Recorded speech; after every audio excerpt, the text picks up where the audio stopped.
Good morning. We have quorum present, and we can start with the first item, which is election of the Audit Committee Chair. Are there any nominations for Chair of the Audit Committee? Councillor Matlow?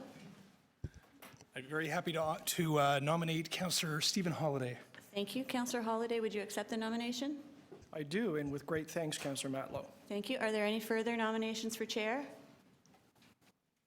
Going once, going twice, 3 times. Given there's only one nominee, I can declare Councillor Holyday Chair of the Audit Committee. Thank you. Councillor Holyday, if you could take the chair.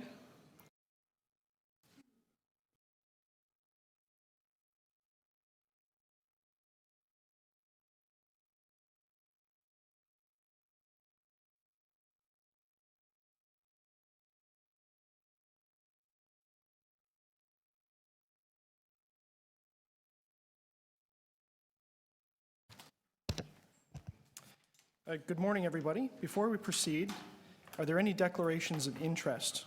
Please indicate the item number and the nature of the interest. Seeing none, I will now take a motion to confirm the minutes from October 28th, 2016. All of those in... Councillor Ford, thank you. All of those in favor? And that is carried. Moving on to item number 2, election of the Vice Chair. I see that we have a speaker registered, Derek Moran.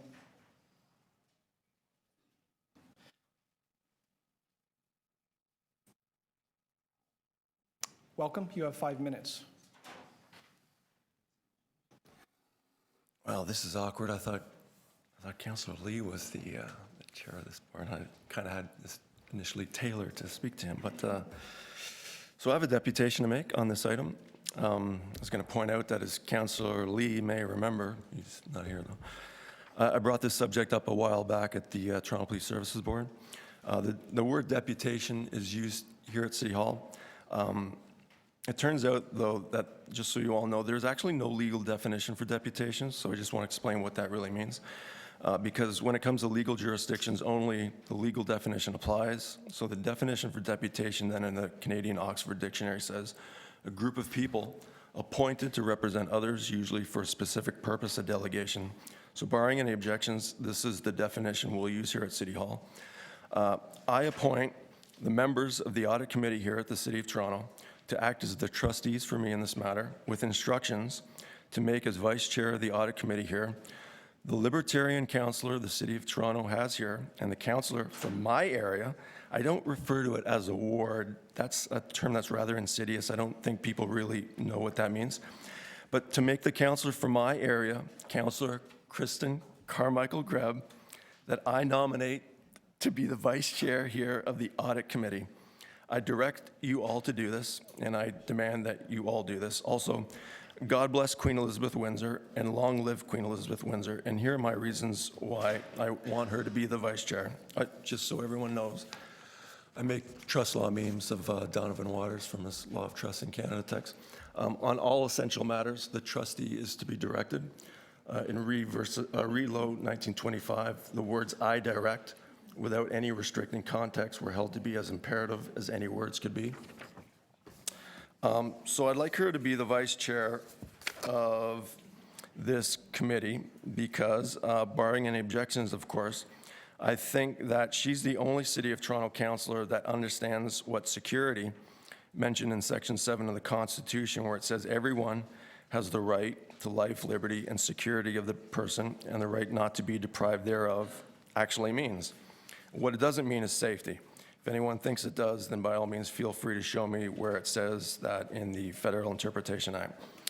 Because at one of, while Joe Oliver was still a federal finance minister, he admitted to me at his Canada Day picnic that, security in the Constitution, it refers to a financial security.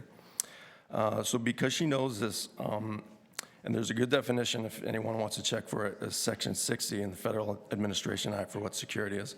Then she also knows what Section 336 of the City of Toronto Act actually means, as we discussed at our budget town hall meeting last year, and why attached at the bottom of any bill from the City of Toronto that you tear away with that perforated edging, just like the interest coupon mentioned in Section 33 of the Financial Administration Act, why the City of Toronto provides what these look like blank check-looking things, which are really remittances.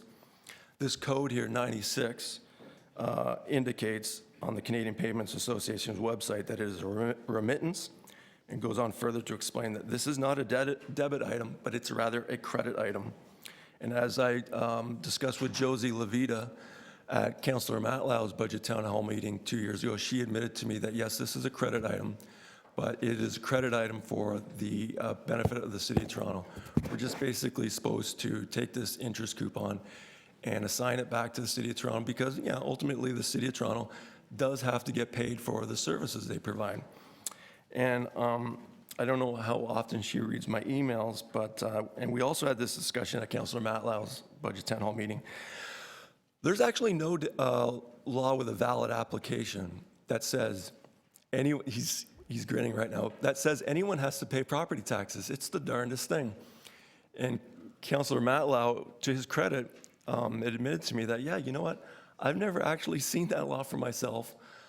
I'm going to look it up, and you know what? I'll get back to you. Unfortunately, what Councillor Matlow did was block me on Facebook and Twitter, and never got back. Well, you've got 5 minutes to respond after I'm finished, right? So there's no law. That's why, we were given dominion over all the earth. It's kind of silly that we'd have to actually pay in order to justify our existence here and live on the earth. So the crown died for our sins, just like Jesus did, and assigned to us voluntary assignment in bankruptcy, the security of the person, to use the funds in it and to pay for property taxes, by the way. And she's best qualified to be the vice chair here. Thank you. Are there any questions? Seeing none, I'll ask the clerk to call for nominations for the vice chair. Thank you. Are there any nominations for vice chair of the Audit Committee? Councillor Holyday? I would like to nominate Councillor Chin Lee for vice chair. Thank you. Councillor Lee, would you accept the nomination? Are there any further nominations for vice chair? Seeing none, and there being only one nominee, I can declare Councillor Lee vice chair. Thank you. Thank you. We'll now go through the items, and if members could indicate any items that they wish to hold. For clarity on one particular item, which is item number AU 8.9, the annual report on the fraud and waste hotline. For efficiency, members should be aware that the items contained in the appendices to the report are items which need to be spoken to in camera. If a member wishes at this point to indicate a hold for questions on that, could you please specify the area so that we can ensure that the appropriate staff remain in the room if we go into camera and that the others may leave the room. So we'll begin with AU 8.3, detection of warning signs for potential bid rigging should be strengthened, and that is held for a presentation. AU 8.4, management of the city's employee extended health and dental benefits, phase 2, ineffective controls and plan design, leaving the city vulnerable to potential benefit abuse. That is held for presentation.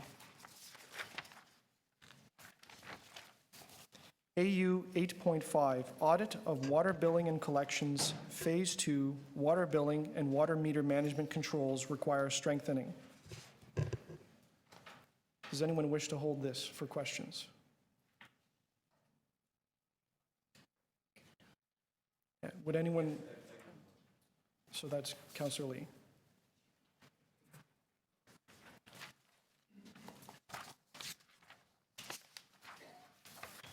AU 8.6, information technology vulnerability assessment and penetration testing, wrap up of phase 1 and phase 2. Are there any requests for a hold on this item? Does anyone wish to recommend that we adopt the staff recommendations? Councillor Ford? All those in favor? Those opposed? Carried. AU 8.7, Toronto Building Division, strengthening system controls to safeguard cash receipts. Are there any members wishing to hold this for questions? Are there any members? Councillor Lee, you want to hold that for questions? No, I move the recommendation. Councillor Lee is moving the staff recommendations. All those in favor? All those opposed? Carried. AU 8.8, annual report, the 2016 annual report demonstrating the value of the Auditor General's office. That is held for presentation. AU 8.9, annual report on the fraud and waste hotline. Speaker. Yeah, we do have a speaker registered for that, so that's held. AU 8.10, Auditor General's status report on outstanding audit recommendations for Cluster A and the City Manager's Office. Are there members wishing to hold that item for questions? Would a member like to move the staff recommendations? Councillor Carmichael Greb. All those in favor? Those opposed? Carried. AU 8.11, revised 2017 audit work plan. Are there members wishing to hold that for questions? Seeing none, would a member like to, Councillor Matlow, receive that item for information? All those in favor? Those opposed? Carried. I'm advised by the clerk that AU 8.12 shall be withdrawn. I just require, the report is not here. If I could have a member place the motion to withdraw that item. Councillor Lee, all those in favor? We are going to delay that. Okay, so we will defer that to the next meeting. All those in favor of the deferral? Those opposed? Carried. Okay. I believe that's over to you, Madam Auditor General, for your presentation on AU 8.3, detection of warning signs for potential bid rigging should be strengthened.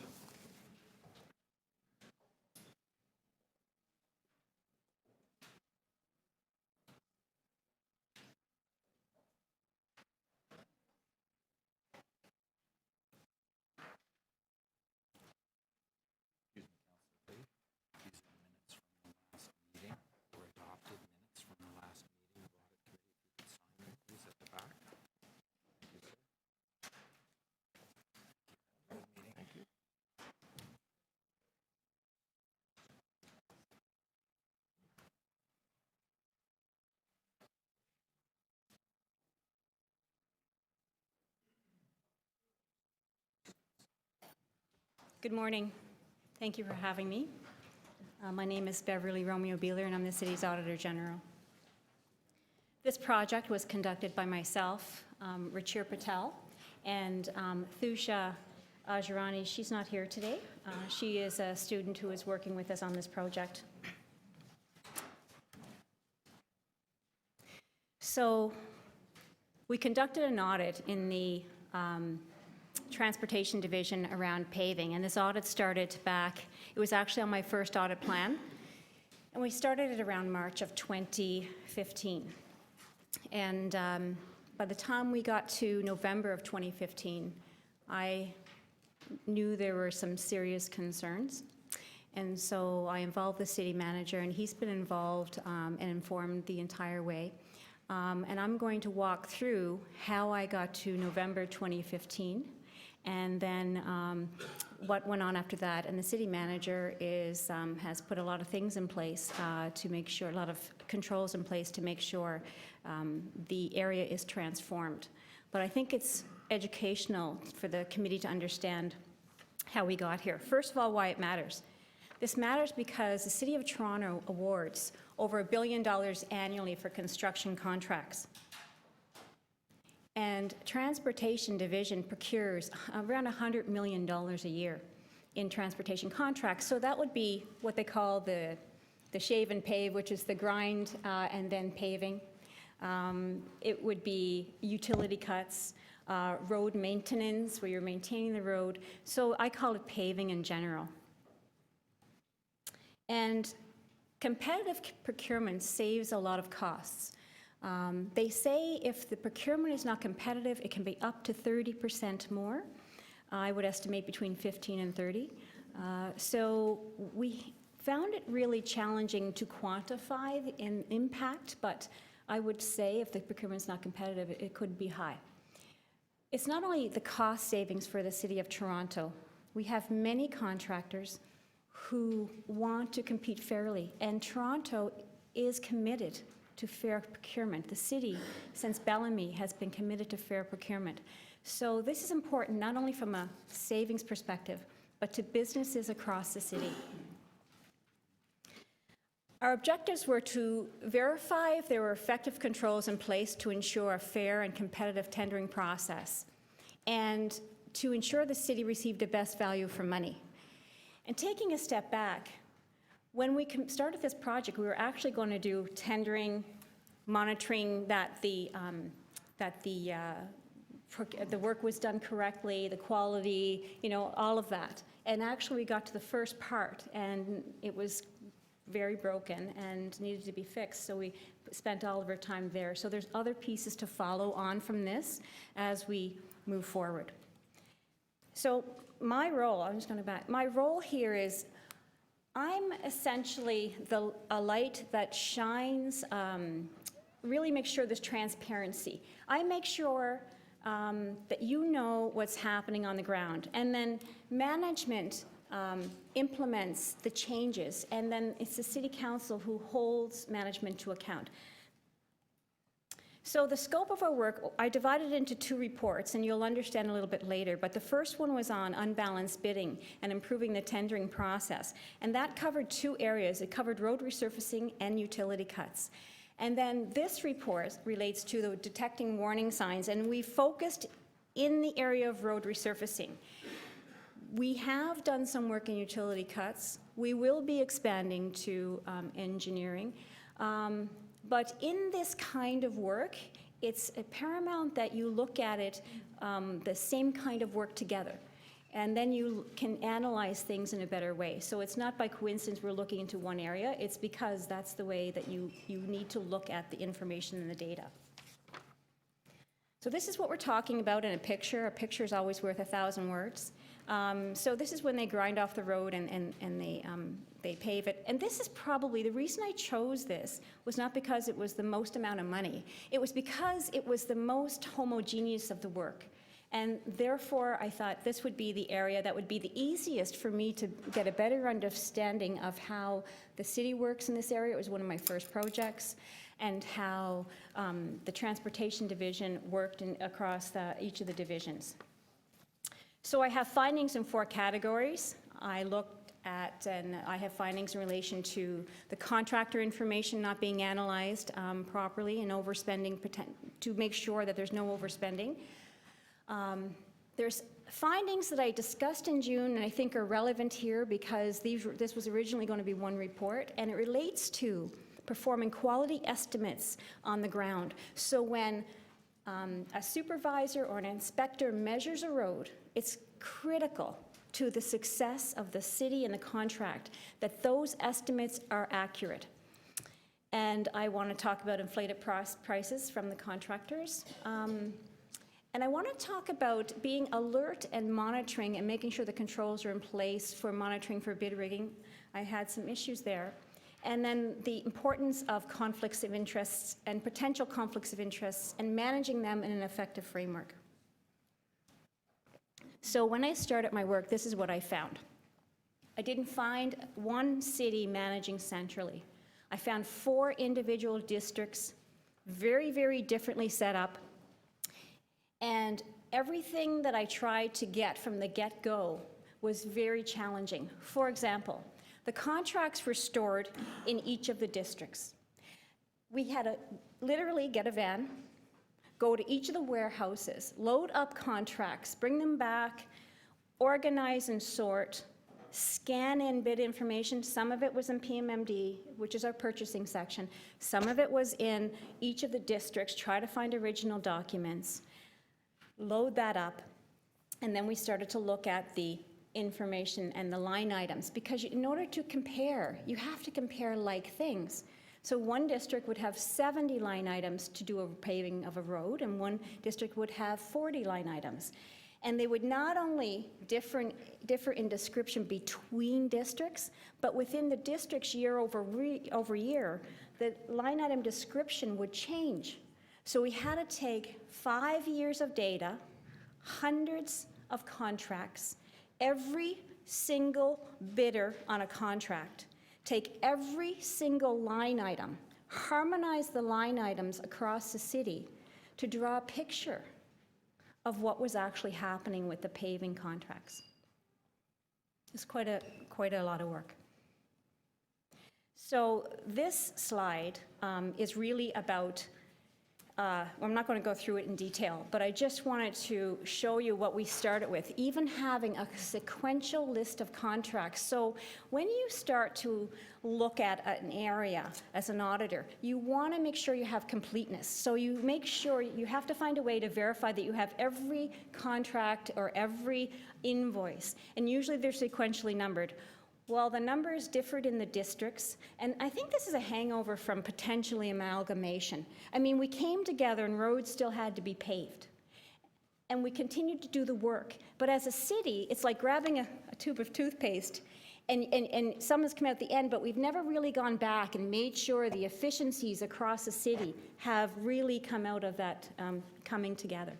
And so what we found was we didn't have a sequential list of contracts. The information wasn't even centralized.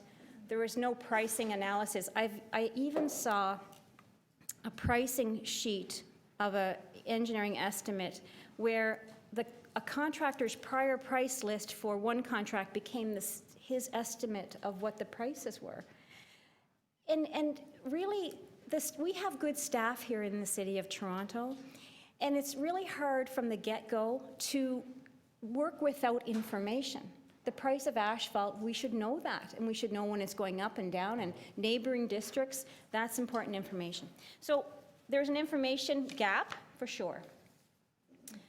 I call this building the waterfront. So I'm a visual person, so what I did was I color-coded every contract. So the lines going down vertically are, the first one would be the winner, the second one would be first place, the third one would be second place. So that would be how we put it together. And I've intentionally took this is how it came in, because we tried to organize in a chronological from date.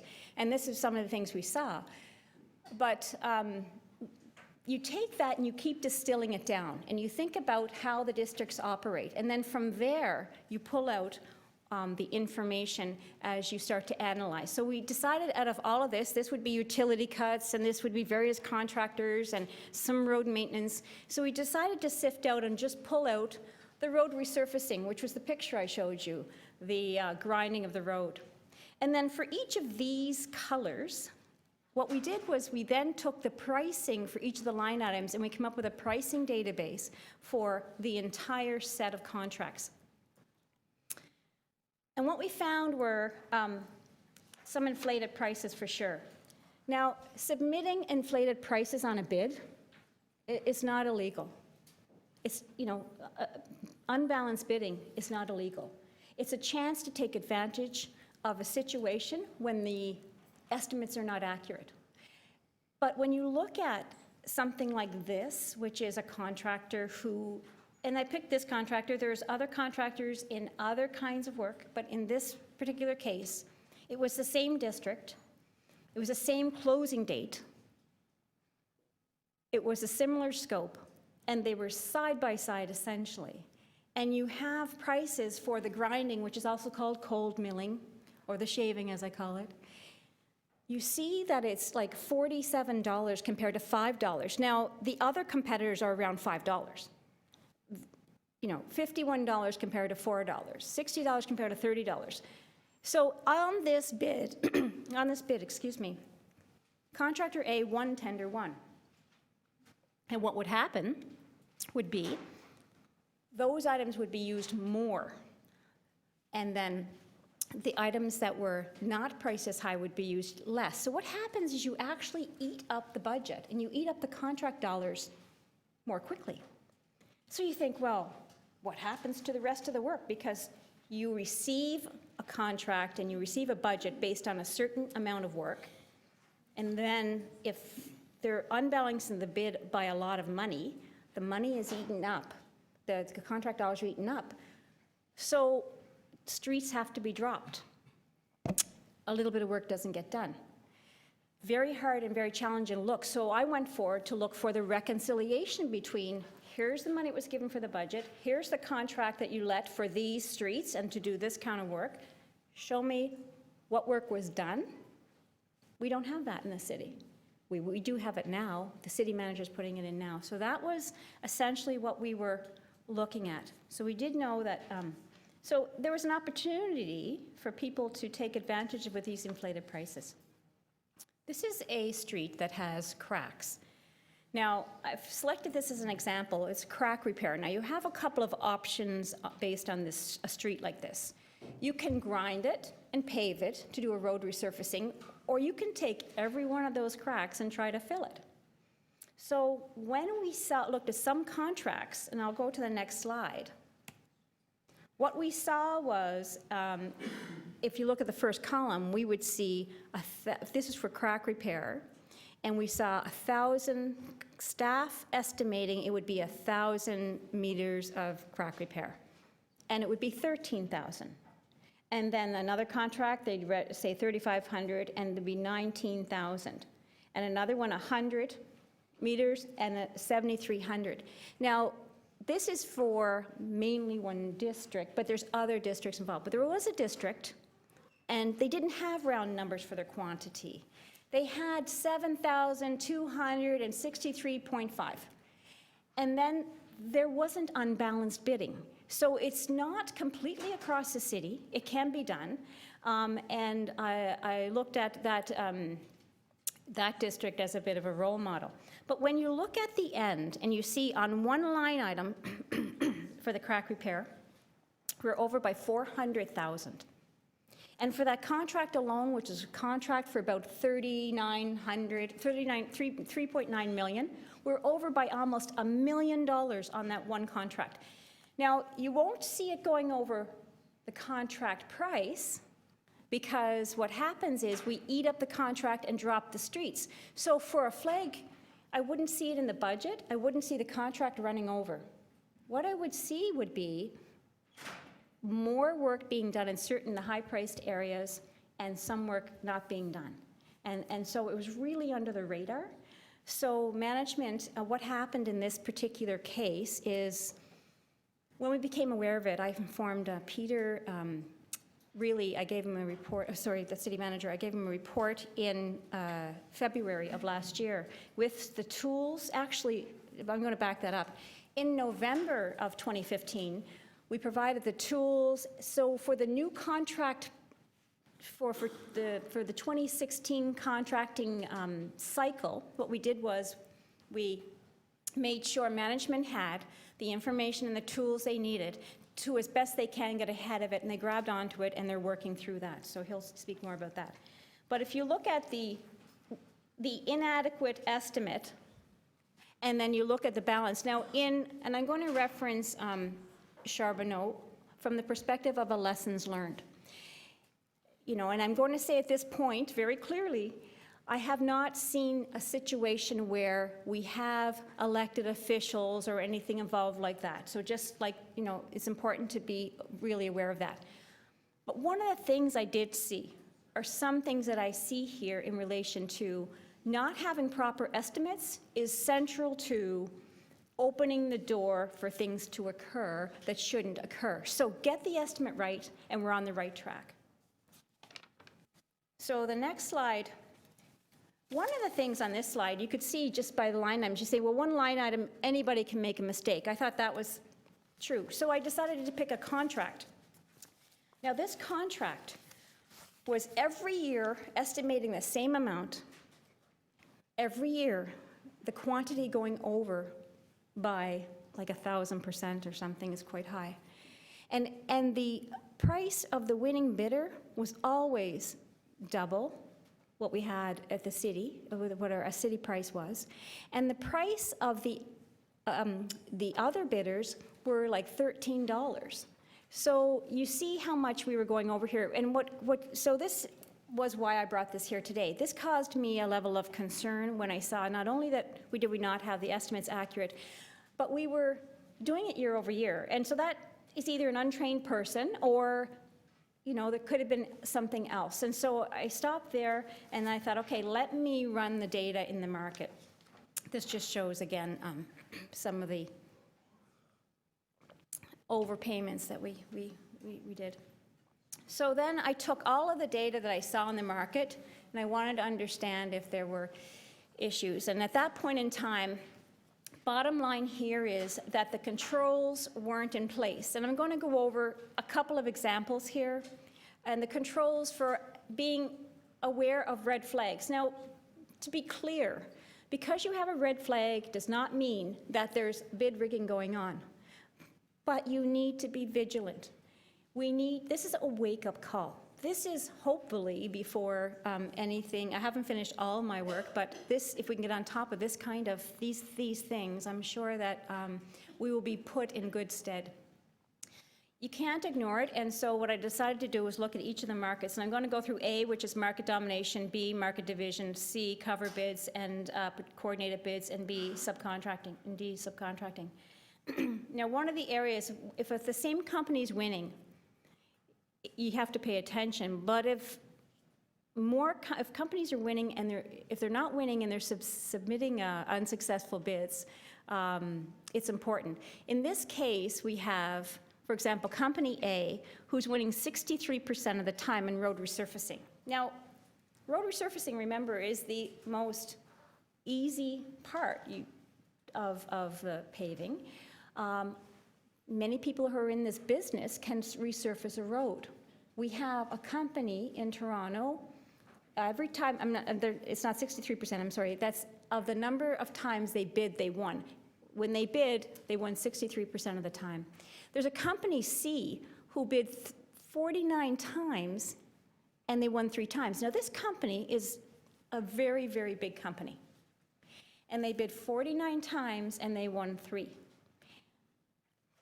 I don't know, if I were going to bid 49 times and I won 3, I'd ask a question. I would ask a question. Why am I not winning? And then I look at a company who bid 24 times and they didn't win any time. So that raises a question for sure.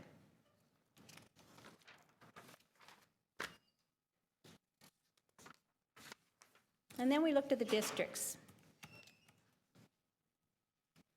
And we saw that we put on the top row the number of tenders called, and then we looked at unique bidders. And this is important. So you would expect in a competitive market there would be a lot of unique bidders, but just because there's a lot of unique bidders doesn't mean it's competitive. And then we had the number of winners. And if you notice, in the District 4, we had 14 tenders issued, and there were 5 unique bidders, but really there were only 4, but there's 1 who bid once. And we had 3 winners, but really it was only 2 main winners. And if you compare that to District 2, where there's 13 tenders, fewer tenders, 3 times the unique bidders, and almost triple the winners. So that was quite telling. This is what we saw as one of the more competitive markets. And you see many colors, meaning these are all individual bidders, and you can see people who came first and second, they change. You see there's more bidders on average per tender. So you realize that it's fairly competitive. And then we saw a market like this. Yes, there are colors, but when bidder A or contractor A bids, they won 11 out of 12 times they bid. So they won year after year after year. And there was one area in 2014 where I'm just going to put my little mouse on it. In 2014, I don't have them listed because they actually didn't qualify as a bidder. They were disqualified from the competition. And they would have won that one also. But they were disqualified, and they ended up working as the subcontractor on that contract. So this is a district where essentially, compared to a bidder who bids 49 times and wins 3, or a bidder who bids 24 times and wins nothing, we have somebody bidding, maybe they're just very, very low prices. That's what I was thinking. But when I ran the numbers behind the scene, this same contractor was unbalancing the bid and then making more money. And that raised a level of concern. And so you have to think about it. Does this mean that there is wrongdoing? My view is that it's very challenging to prove that. What I can say is that the city's estimates were not appropriate. We weren't monitoring the conflicts of interests as well. And we were potentially taken advantage of, and now it's time to level the playing field. And city manager is well underway with that. Now, this is market division. This may be a coincidence. When you look at a market like this, and it's a competitive market, and then you move to a market like this, it has to raise a question. And I can say for people who have worked in that area, from transportation staff to city staff, there's many people who said, we noticed that and nobody asked the question. I mean, maybe this is completely a coincidence, maybe. But at least it's important to ask the question. It's important to be aware of what's happening and that really only 2 bidders are splitting a district, potentially, or maybe they're just winning in their own district, or maybe they've won in 1 year and then maybe they continue to win because they might have more knowledge because they've won that part of the district. But we could essentially see the district being cut in half, and people winning on one side than the other. And the green, the dark green, is a company who has, it's a very, it's a very large company. They're interested in winning, potentially, but they aren't winning. And so I was speaking to the transportation staff, and I asked, well, why would this occur? Did you not notice this? And somebody said, well, they have some of these groups have asphalt plants nearby, and their asphalt would be cheaper. But we ran the asphalt numbers, and 20% of the time, was it 20%? I'm sorry. They're 20% more expensive. I'm sorry, they're 20% more expensive on the unbalanced bids that we looked at. So we looked at 18 contracts. We just took the ones that we thought were potentially unbalanced, and 20% higher in asphalt prices than the second lowest bidder. So it wasn't because we had the plant close and we could get the asphalt cheaper. Then I said, well, that doesn't work out. Can you tell me what else? And they said, well, the asphalt plants are close so they can keep the asphalt warm.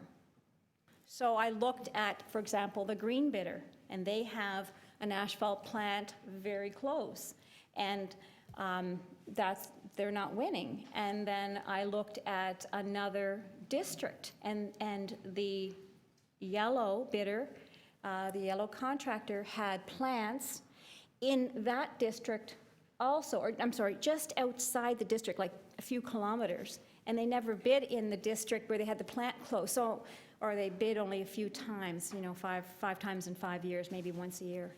So it wasn't adding up. And then I was informed that by a very, very senior staff, they own the grinding equipment so they can get it cheaper. And we looked at that, and it was 40% of the time the grinding was higher, and it would be that cold milling prices that you saw. So at this point, I can say that I was experiencing a disquiet of the mind. I think that, my mind was disquiet because what I was hearing from staff and what I was seeing in the data, and the data was telling me one story, and staff were providing me with feedback. And I don't necessarily believe that staff were not telling the truth to me intentionally. I really believe that for a very long time, we've been complacent. And that when somebody says, oh, it's just because their plant is close, or just because they own this equipment, we tend to accept that and not verify. And with an auditor, you have to trust, but then you have to verify. And I think with better information, management can test its own understanding and assumptions. So another thing we saw in some contracts and in different types and different forms were some coordination of prices. This is one. And it's not every one in the contract, but it's, you can have a coordination of prices, and sometimes on certain line items, they can be pretty standard. So it was like, milk, you're going to get milk at different stores, and it might be like $4.95 or $3.97. It's going to be in the range. And so you have to allow for that. But in this case, if you look at contractor G, which is the yellow column on the furthest over, what you see is that they're bidding $16,000 on the first line item. The city thinks it's going to be $5,000. And yet the two bidders, F and A, the two bidders, they are exactly 110% different. So the chances of this happening on 44 line items, I question that for sure. The other thing when you're looking at, this is not just one, I mean, when you look at other contractor prices, you'll see, for example, sometimes in cover bidding or in, you'll notice that the numbers are rounded because you don't want the job. You're just putting in 28,000 because you don't want the job. You're putting in those kinds of numbers. I saw some items, engineering staff would estimate $50,000 for a line item, and it would be $687,000, and the person would win, and nobody asked the question. So that was a concern, and there's two more points here. One is on subcontractors. Subcontracting is necessary in this kind of work, and it's not uncommon. What's important, though, is for the city to have knowledge and to be monitoring the arrangements. Knowledge relates to who is subcontracting, knowing it ahead of time. You need to know how much of the work is being subcontracted.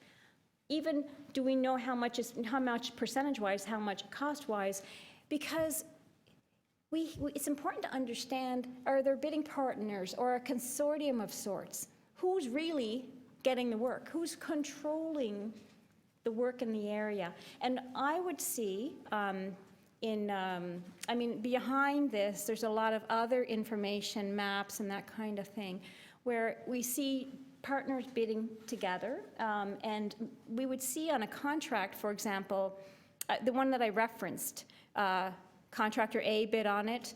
The contractor that won it was a subcontractor of contractor A, and he came second. Contractor A was disqualified. The subcontractor moved up to be the winner and hired contractor A to work for them. Who's controlling the work?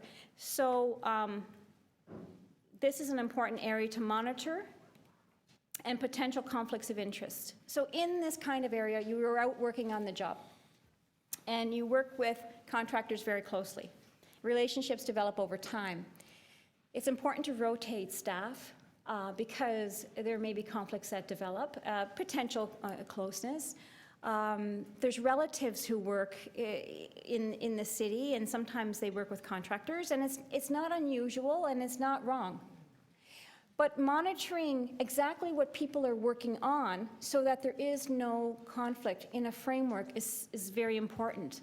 You can have a person who works for a contractor, then comes to work for the city, and that might be a good thing because of their knowledge. But maybe they don't make them in charge of pricing monitoring and make them in charge of certain areas. That's just important. So in these areas, when I look at lessons from Charbonneau, and I didn't have the benefit of the Charbonneau report before I had made my major findings, but it's interesting how they align in relation to lessons, not in relation to elected officials, but in relation to lessons, adequate and accurate quantities, managing significantly conflicts of interest, making sure the people who are the most prone to being influenced are the site supervisors, and making sure that you're monitoring their relationships, watching for high prices, and tracking the market. These are all lessons that actually came out from Charbonneau afterwards, but they were what we saw in the data. So this is my timeline to explain why are we reporting out now when our work was essentially completed in March of or February of 2016. So we started in March, and by November, I was new. The city manager, I think the city manager had been in place maybe 6 months, maybe not even that. And I knew that he wouldn't be no way connected, and I didn't know why all this was happening. I did know that there was serious concerns. So I engaged and let him know what was happening, and I prepared a draft report to management just as if I was going to report out, because I needed them to know exactly, and to be honest, an auditor provides oversight, and if management wasn't going to act, then I would take the areas, I would make sure that we got to the right source, to get to the right conclusion. But the city manager grabbed a hold of this and really took charge of it. And it really, I was comfortable by the steps being taken by city management.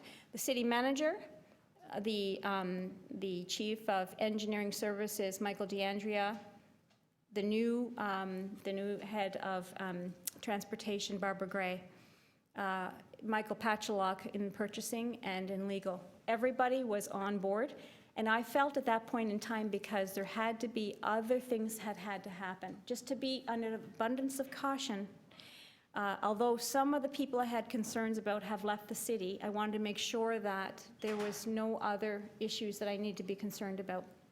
So we had to stand down and reporting to make sure that the right things could be put in place. So in June, I provided my first report, and know that right from the very beginning, all the tools, all the data, all the pricing, everything was provided to management. December, I went out and I trained. I provided not a training program, but a detailed analysis of what I've been seeing to every single site supervisor, every inspector. There had to be over 600 staff, engineers, was invited in by the Transportation and Engineering Division, because what I knew, transformation had to happen here. Complete transformation, complete culture shift. This is a wake-up call, and we are fortunate. I haven't finished all my work, but we're fortunate with this, the way the city has grabbed hold of this to make sure that things are rectified in the most expedient manner. And then we're here today for this report. So overall, there's significant control deficiencies, lack of routine analysis, grossly inaccurate quantity estimates year over year, and inflated prices. And it left the city vulnerable to potential bid rigging. I found flags. I don't conclude on bid rigging. I'm focused, go forward. There's other agencies that do that. Each district operated in their own little city, I guess, fiefdom. And there's 12 recommendations. And I'll leave you with this. So Louis Brandeis, Supreme Court Justice, and I know a lot of people have heard this, sunlight is said to be the best disinfectant, and electric light is the most efficient policeman. In my view, it's the city's job to get in there and to disinfect and make sure that the processes go forward, are clean, there's enough information. And electric light, you know, when you have a security light, you don't have to have somebody always watching. It provides a bit of a light. We continue to monitor. I explained to the engineering staff and I explained to the transportation staff that I interviewed. The world has changed. We monitor every single contract that goes out the door now. So for all the utility cuts, all the road resurfacing, and when the bids come back in, so it was for January till now, we'll have a report in June on where the pricing is going. So we're monitoring not only that what's been done, but we're continuing to monitor that the shifts are happening that need to happen. So we are shining a light, and we'll continue to do that so the city can be comfortable that we're addressing these.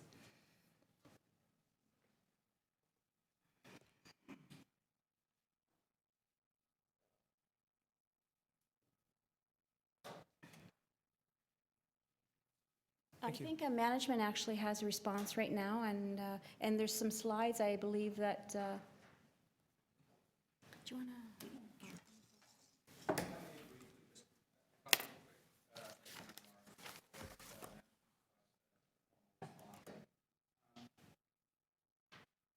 I do want to emphasize that the Auditor General has performed an enormous public service by identifying what is a critical vulnerability in the City of Toronto.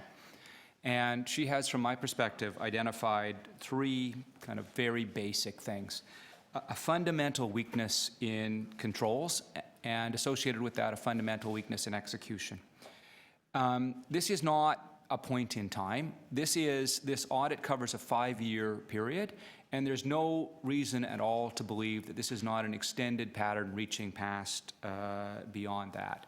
And it is rooted, as the auditor said, in the pre-amalgamation structure of the City of Toronto, and I think, frankly, in the complacency of management over an extended period of time. I've had the privilege of being a senior public servant for a very extended period of time, and I will say that I have found this, frankly, upsetting. And I have been monumentally unhappy to 6 months into my tenure in the glorious place that is the City of Toronto, meet with the Auditor General, and have been working with her since then to understand and begin to rectify. And I say begin to rectify because this will be a continuous journey. The situation that has given rise to what are really, frankly, very bad and unacceptable facts that we have faced. This should not have happened. It has happened, and now the question for management is, what do we do about this and how do we address this? So as a result of that, I've been working systematically since November of 2015 with the Auditor General and with external advisors. And in that, we've used a couple of kind of fundamental touchstones. A systematic response, a thorough response, one that has had to, speaking frankly and directly, work through a veneer of defensiveness and a veneer of, well, that didn't happen because of all sorts of different explanations and a variety of other things. So we've had to spend some time with the Auditor General, with external advisors, with others, working through the understandings that gave rise to this and basically systematically deconstruct those and make very clear that the Auditor General's findings are supported in fact, and that we as management need to address those and address those forcefully.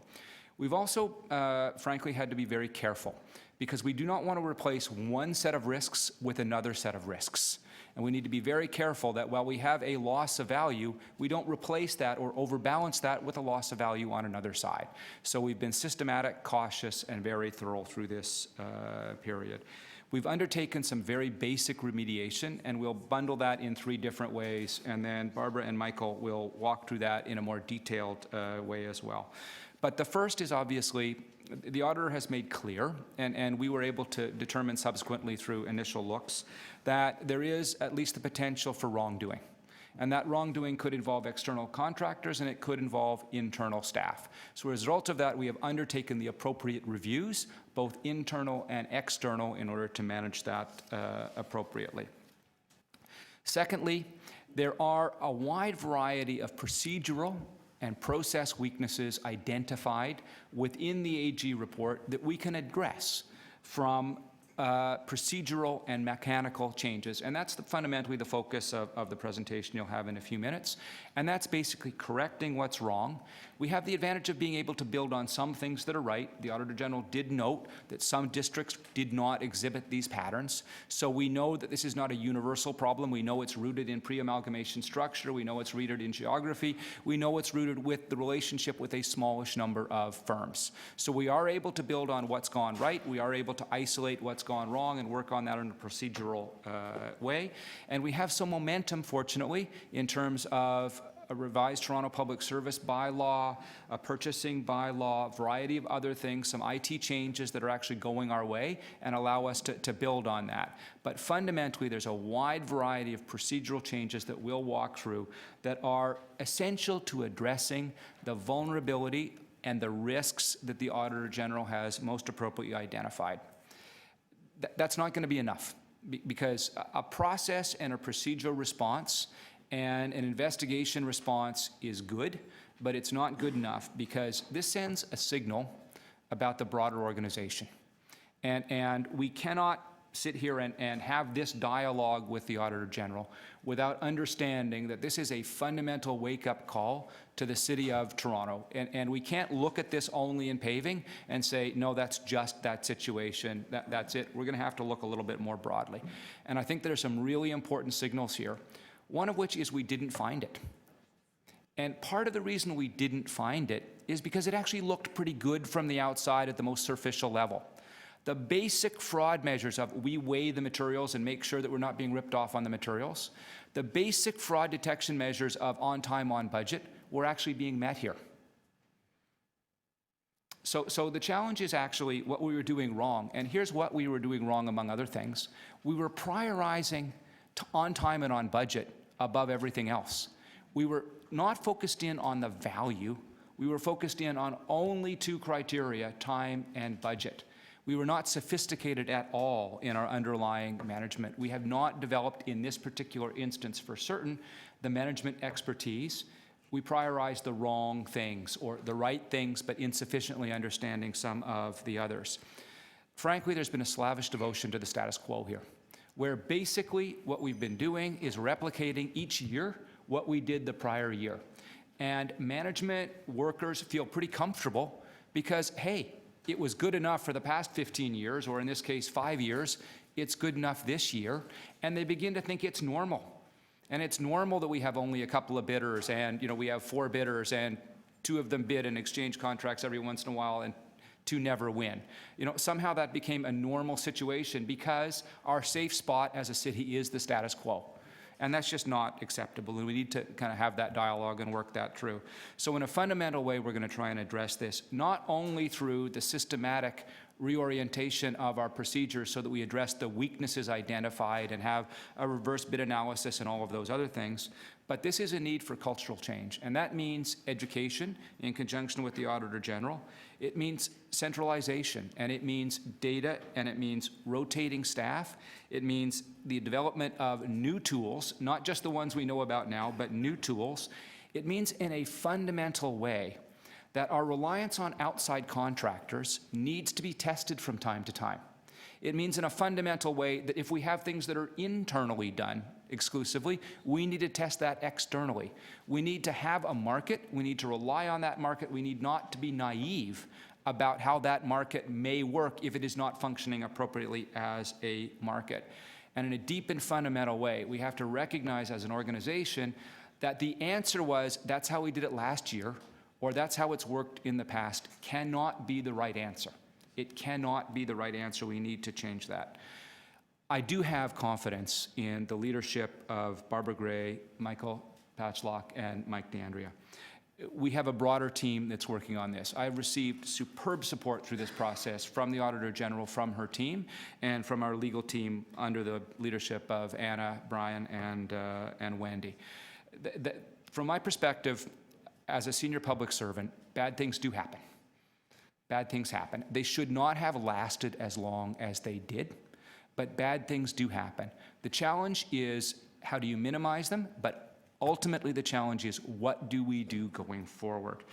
And on this instance, we can never declare victory. We're going to provide you with a presentation that I'm confident addresses the most urgent issues. I'm quite frankly confident in public and in any context about the actions that I have led as the senior public leader of this organization. They are appropriate, they are thorough, they are comprehensive, they are the right things to do, but they will not be sufficient, because the reality is we have been tested, we did not hit the mark, we will be tested again, and we will need to continue to develop vigilance, appropriate procedures, and frankly, a new and much, much more critical questioning attitude as we go forward, and we cannot rely on the status quo. So with that, I'm going to ask staff to walk through a presentation. In developing the presentation, we faced a tension. And the tension we faced is we want to be able to show you all of the things we've done. If we actually do that, we will take up too much of your time, and we know that you will want to ask us questions.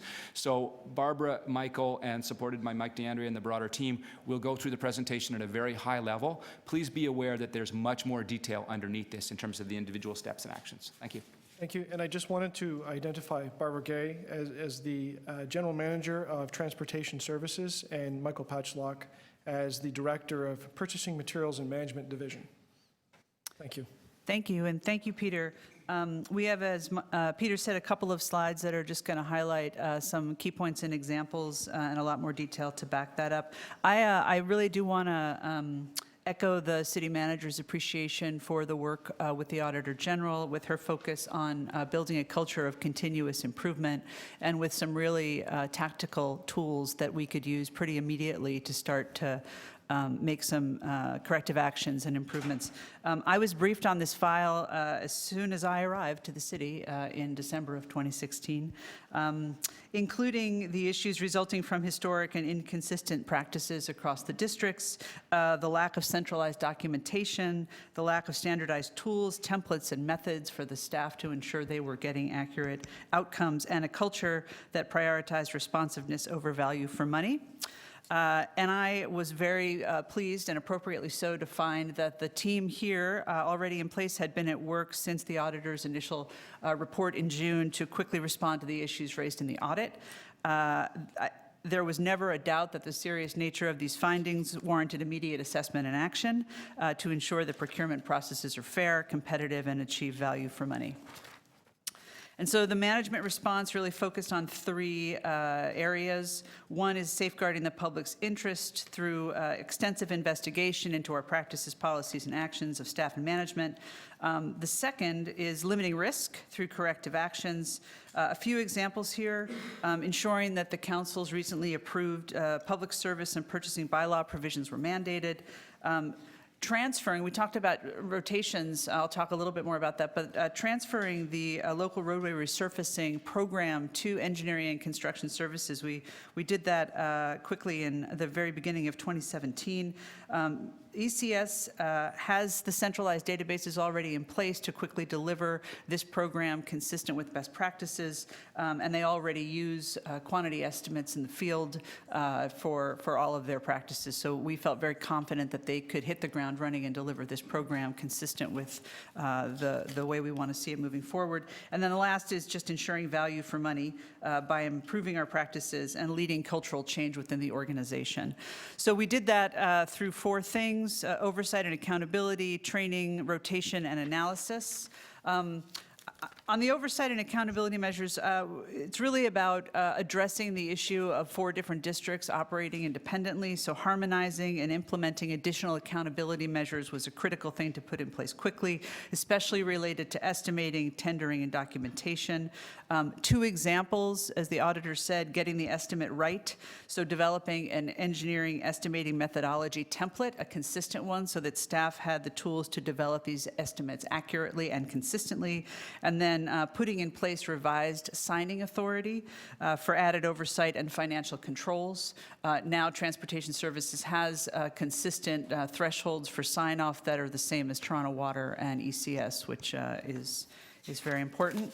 On the staff and management training, the auditor indicated the work that she has already done to train and sort of provide an initial overview and sort of very pointed discussion with management staff. We continue that training both in procedures as well as change management, and that will, as Peter said, not a one and done. That's going to be an ongoing piece of the work. On the staff rotations, we rotated programs. We also pretty immediately in June rotated the inspection and supervisory staff so that we could post them in other districts to improve consistent delivery, but also to reset those staff and contractor working relationships. And we did the same with the district road operations managers, so they all did a rotation as well in 2016, pretty immediately after the auditor's report came out in June. And then lastly, well, maybe not lastly, but we've been utilizing the unbalanced bidding analysis in partnership with PMMD. The Auditor General provided us a tool where we could assess tender documents for inconsistencies and estimated quantities quickly and understand if the ultimate pricing would have resulted in a different contractor being selected. So we can now march all of our tenders through that analysis and do a check on that. And we developed a process with PMMD so that we could define where we found unbalanced bidding or suspected unbalanced bidding, and that we could figure out a consistent method for accepting or rejecting those materially unbalanced bids. We're using that on all contracts, demonstrating that the learning for this one piece is going to be being applied more broadly.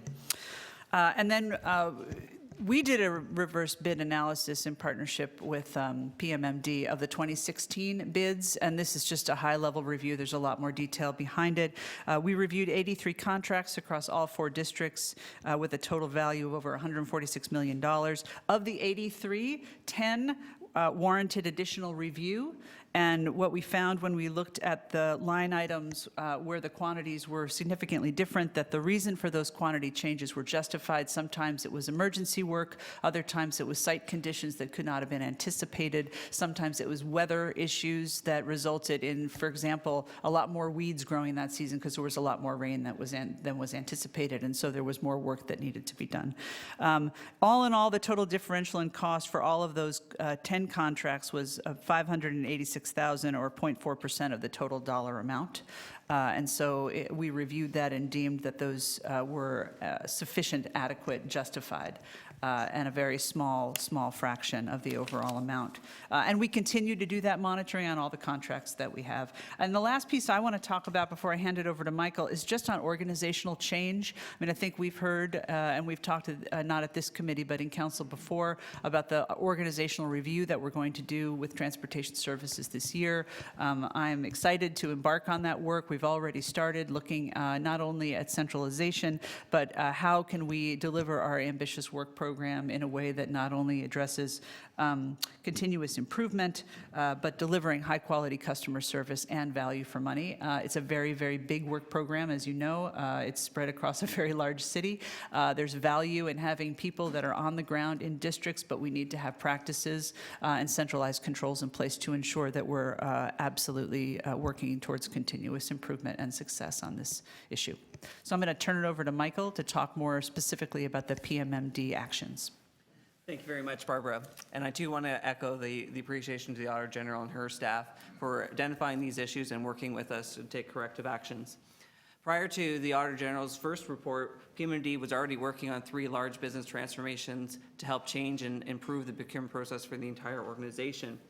The Auditor General's reports and recommendations help provide additional support for why we need these business transformations, and I've been working very closely to ensure that her recommendations are being built into the changes, in particular around unbalanced bidding analysis, conflict of interest, and detection of warning signs for bid rigging.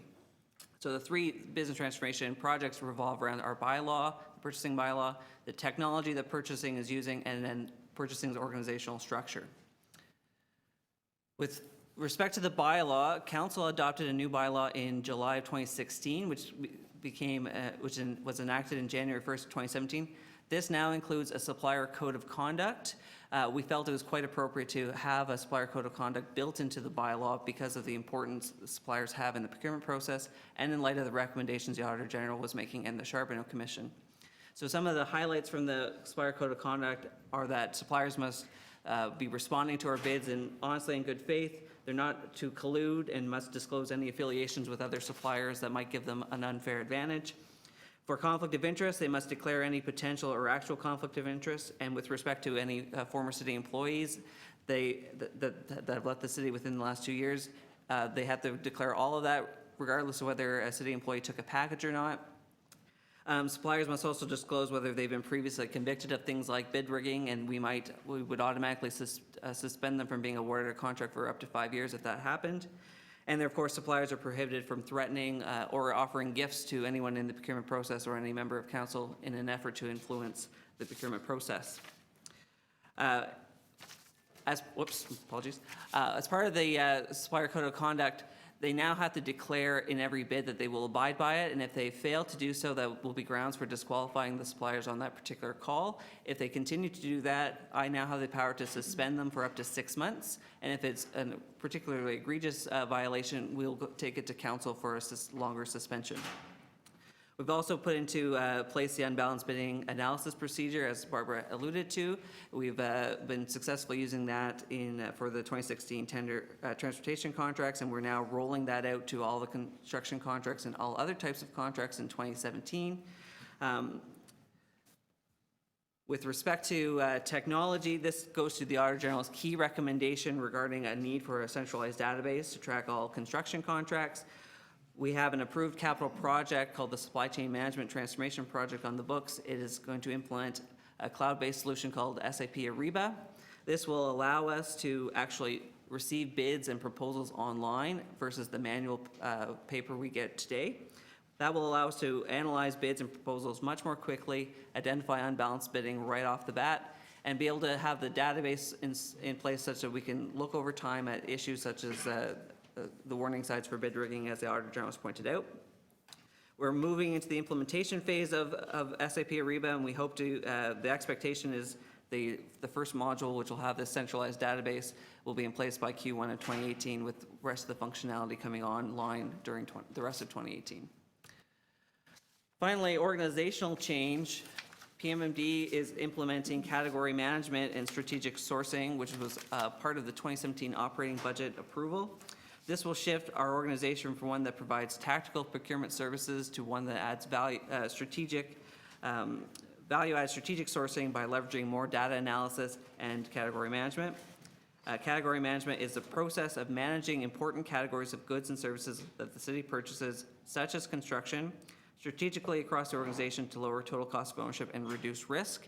In order for that to work, we actually have to have a lot of market knowledge for it to be successful, and we will be adding additional resources into PMMD that will be able to do that. We're going to also reorganize one of our existing units within my division to focus more on policy development, training, compliance, and data analysis. For training, we want to especially emphasize additional training with respect to detection of bid rigging and conflict of interest. And we will continue to invite the Competition Bureau in to provide educational sessions to my staff and to the broader City of Toronto staff. Overall, these 3 business transformation projects will help address the recommendations made by the Auditor General and transform purchasing into a more strategic focused partner and strengthen our ability to detect warning signs. But as the Auditor General said earlier in her presentation, this isn't about us building ability to prove bid rigging, but it will give us the tools to detect things faster and have the tools in place to be able to deal with issues as they arise, which could include disqualifying a vendor for a violation of Supplier Code of Conduct, disqualifying them for longer periods of time, and also canceling contracts. As for next steps for continuous improvement, both transportation services and purchasing materials management will continue to cascade these program changes and practice improvements through our own divisions and then more broadly across the organization. As we've said, as Peter said, and as Barbara said, completing these changes are not the end. We have to ensure that the appropriate continuous improvement programs in place so that these controls will evolve and ensure that we're still meeting the risks that are actually inherent in the procurement process and contract management on a going forward basis. So finally, I just want to again express our appreciation to the Auditor General for identifying these issues and working with us to take the appropriate corrective actions. Thank you. And just with a nod from the city manager that that's the conclusion of the management discussion. With that, I will open this for questions, and I will just remind members that there may be some questions that are required in camera, and I would just ask that you signal those if you have them, and I suggest that we'll consolidate any other in-camera questions that we may have on other agenda items. Towards the end of the meeting, we'll go through all of this and stand the item down if that is necessary. Otherwise, I have Councillor Ford as the first for questions, followed by Councillor Matt Lowe and Councillor Lee. Thank you, Mr. Chair, and I would also like to echo our staff's comments and appreciation to the Auditor General's report. It's a very in-depth report and great presentation. I also, it's encouraging to know that we're being, we have both sides of it. We have the issue, and then we have what we are doing to move forward. Having said that, it's also a very disturbing report that this stuff has been happening. I think one of the most important questions I'd like to start off with is, since this has come to light, have we been proactive, have staff been proactive in fixing these issues before it's come here? Thank you, Councillor. I can say that as much as management could have done, they have done. And with the leadership of the city manager, but really for the general manager of engineering and construction in a bit of a void when the past general manager for transportation had left. He grabbed the bull by the horns. He took all of our tools. He asked me to come in and help to train his staff to help to transform. I can say that has been done. What happens go forward, I can't speak to that, but they definitely are on board for sure. The narrative of accountability has been around this building for many of years. What policies were in place to mitigate these issues? I have not seen a situation where it has been this devoid of controls. People just continue to operate, assigning authorities, approvals of amendments. You know, I was deeply concerned, there's no doubt about it. That's why I, took extraordinary measures to make sure that we set things up. How it got like that, I don't know. I think part of it's amalgamation. It's an older industry, and people were complacent. And we are stewards of the public's money. And you have to think, would you spend your own money and do that and, just allow something like that to happen? And so I think that I can say with confidence that the procedures weren't in place, the controls weren't there, but you have the right leadership at this time to make a big transformation, and that should give some comfort. Right. In the city manager's presentation, you did say that staff are always focused on being on time and on budget. When we go out for bids, do we not set a budget that those bids are like a ballpark when they come in? And in fact, I should have been slightly more careful in my language. I should have emphasized that we were comfortable with the appearance of on time and on budget. So as the Auditor General emphasized, what would happen is a contract would reach its limits, and then effectively the work would be rolled over into the next contract. Makes it pretty easy if you have a high statistical probability that the winner of the next contract is the person who was doing the work already. On the broader accountability issue, this is one where there has been a fundamental failure.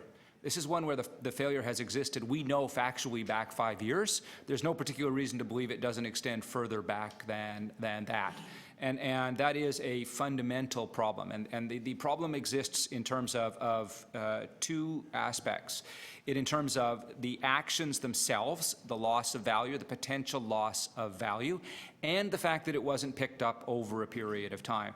I think a key to understanding that is we've tended to address accountability in terms of changes from the status quo. And if something does not deviate, it does not, in our historic practice, raise red flags. We have to have a much better and more sophisticated understanding as a city about that core issue and not be comfortable with the practices of the past. So I think embedded in the accountability issue has to be a question of what's that measured against? And unfortunately, we've tended to measure it against, basically looking at smooth water without understanding that there might be rocks underneath that. Bad analogy, I know. So with that being said, I think there's thousands of questions we could go into here, so I want to try and stay high level and more proactive in my questions. So moving forward, this is kind of a question, a dual-part question here. So moving forward into the summer, are we being, because there's a lot of construction that happens in the summer, I would assume that those contracts have already been secured. And have we been proactive in those contracts moving forward? Last question. So there will always be two answers to this, and I'm going to give the first, less pleasant part, and then I'm going to ask Barbara and colleagues to give the second part. The first part is it will never be good enough. we will be tested on a continuous basis, and we need to understand that and continuously be vigilant. So I will never be in a position to offer you, particularly with this as backdrop, an absolute assurance that we have all of this right. What I can give you is the absolute assurance that we are working in the best of faith with a great deal of diligence to get that right. And in terms of that, for the fourth running set of contracts, both within this and more broadly across the city, are working with some considerable diligence. And Barbara, you may want to articulate a couple of the things we're doing. Thank you. I was just going to echo that the contracts for 2017 are in the process of being tendered right now. One of the reasons why we were very specific about shifting this program, local roadway resurfacing, to ECS as early as we could, in addition to taking quick corrective action, was because we wanted to maintain our ability to do this work in 2017. As I mentioned briefly in my presentation, the ECS team does and always, has done for some time now, on-site quantity estimates.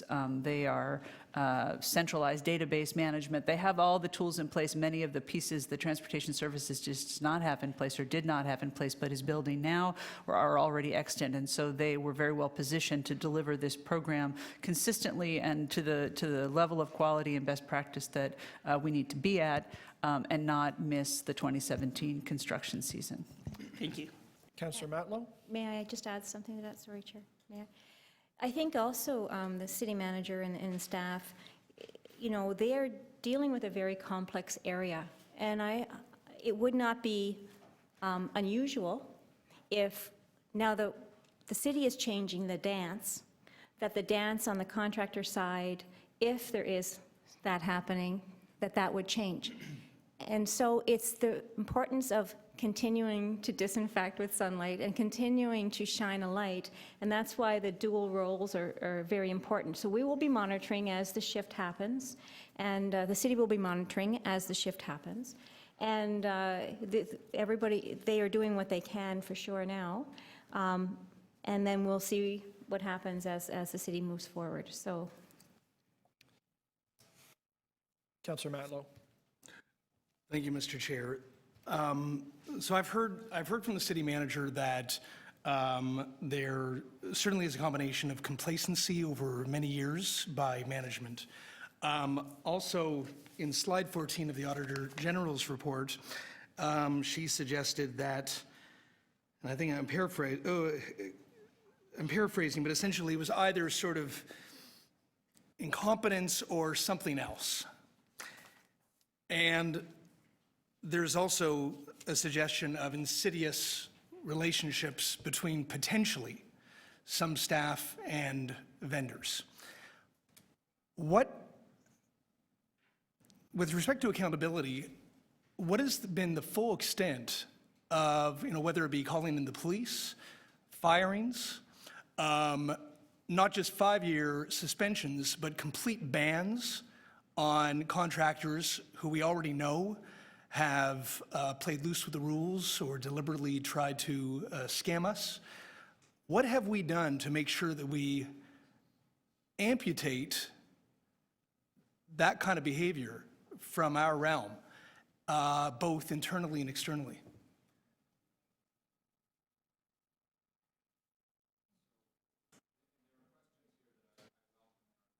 Best dealt with in camera in terms of a more detailed analysis, but I'm happy to speak in general terms. And I did try and talk during the earlier commentary about the need to react, but also the need to not expose the city to other forms of risk, and there's a balance to be associated with this.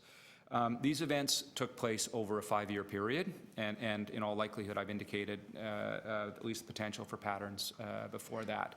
They've obviously taken place over a period of a number of different leaderships, and they've involved a wide variety of staff and commercial actors. Working through the mechanics of that process from an investigation standpoint, both externally and internally, are complicated. It takes some time, and we continue to work on exactly the issues of our relationships with commercial actors, contractors, and we continue to work through the mechanics of the staffing and related issues. Okay. I suppose I'll get more of an answer in camera. City Manager, Mr. Wallace, you also talked about questioning our reliance on outside contractors. That's not a suggestion that's made around this building very often these days. Is there a concern about the marketplace or the size of the marketplace itself, or even the ability to be able to contract locally to a vendor that may not have participated in this kind of behavior that we're discussing today? So these are markets, and they're not unique. They're markets that are challenged, frankly, worldwide. They are challenged at the provincial level. They're challenged in other municipalities. These are markets that have some very specific characteristics as markets. Relatively high barriers to entry, relatively large contracts and capital requirements. They're oftentimes characterized by a relatively small number of large, sophisticated firms, and there is an opportunity for those firms to operate in different ways. Frankly, we are not the only organization that has run into these challenges or these issues. Part of our challenge will to make sure that we employ a full toolkit in order to ensure that there is open competition, that it's level, and that it is not in any way skewed. Part of that will involve making sure that we understand and work with the marketplace, category management, a variety of other things. There may be opportunities, and other jurisdictions have used these, to appropriately insource some of these activities so we have good knowledge about price points and a variety of other things. So if I asked somebody to come and renovate my home or do some work in my home, and they tried to scam me in some way, I would never do business with them again. And I don't think any reasonable person across the city would do anything differently. Yet we're talking about potential 5-year suspensions or limited suspensions. Is there a concern that there aren't enough potential vendors out in Toronto's marketplace itself that have not participated in this insidious behavior, so that we actually are kind of caught in a situation where we have to do business with people who we know have scammed us in the future, but we just need to sort of hold them to account in some way to mitigate or teach or learn from, but we can't have a clean break? Last question. And Council is listening a good response to me that I'm going to go to in just one sec. But the first piece is if I had a simple answer, and if this was straightforward, I would have already done that. The reality is that this is complex, subtle, difficult work to actually undertake and make sure that in our actions, we do not actually expose the city to additional price risk or additional legal risk. We have put in place a wide variety of changes, which we have some confidence will address the immediate issues identified by the Auditor General. As the Auditor General says, the dance will change, and we will need to change in response to those elements. Frankly, it's easy and stupid to announce broad measures on staffing or other things, basically for the standpoint of just coming to this table saying, look, I've done these things. I'm not going to do that. This is something that is systemic, it's rooted, it's cultural in a number of organizations, sadly including ours. It relates to an external marketplace. If there were simple solutions, we'd buy them off the shelf. We're going to work our way through this in an extended, detailed, and sophisticated way. And frankly, the answers will never be satisfying. They will not be satisfying to me. They will not be satisfying to you. What we will need to do on a systematic and consistent basis is understand that we are vulnerable to fraud. And that vulnerability takes place because people are more sophisticated than we are. The core thing we need to do is be more sophisticated. That is something that requires investment that we have never made in our management capacity. Mr. Chair, well, I mean, the answers are sincere and earnest and strong and with the spirit of confidence. I need more detail, so I ask if we could go into camera after this round, and then we can get into a little more. I concur. I detected at the start, and I believe we'll do that. I appreciate it. After the round of questioning, I'm going to suggest that we do have an opportunity to speak. We will hold the in-camera together with any other in-camera business from the other items, and out of camera, we then can place some motions. Thank you. Councillor Lee, I think you had indicated a question. Am I correct? No, I didn't have a question because I've been involved with it all along, and so I will be speaking later. Understood. The question list is exhausted. I want to know if there's any others. I had a couple then myself. The very first was to the auditor. Auditor, you mentioned in your presentation that you had loaded boxes into trucks in the districts. And I then heard the word paper from PMMD. I wondered if you could comment on the state and the disbursement and the format of the records. And I wonder how much that is a contributing factor to this. Thank you, Chair. The standard that the city needs to follow is the records need to be court-ready. That's in the transportation manual. They were not, and that might be part of the issue. Everything was paper-based, and we used really to accumulate the information. We scanned and we digitized into an Excel spreadsheet is what I used. And so we can still track. I think that getting the information electronically as the bids come in is going to be a lot better. But we have the capability to do on certain groups to continue on with this. So it was a mess. Every district, as I said, operated differently. Within the district, the contracts were mixed in the boxes. We had to find originals centrally and in the districts. So it was a bit of a mess. And one of the things, if I can just comment on something Councillor Matno had questioned, in relation to the city manager's remarks around the length of time this has been going on, in my June report, I did point out that unbalanced bidding has been happening, I can say, since 2005. It's not new to this administration. It's been going on for a very long time. And the city has accepted that. Once we do our part and we set the new rules and people are on notice with the new rules, it would be a different ability to hold people to account go forward. But certainly that's an issue. I think also there's a lot of bidders. When you look at one district, there's maybe 16 bidders. In another district, there's 4. So I think the capability is there, and I have more information, for in camera, but to inform that. So I don't know if that answers your question, Chair. Yeah. Microphone would help. Just to confirm, it sounds like the records were in paper format.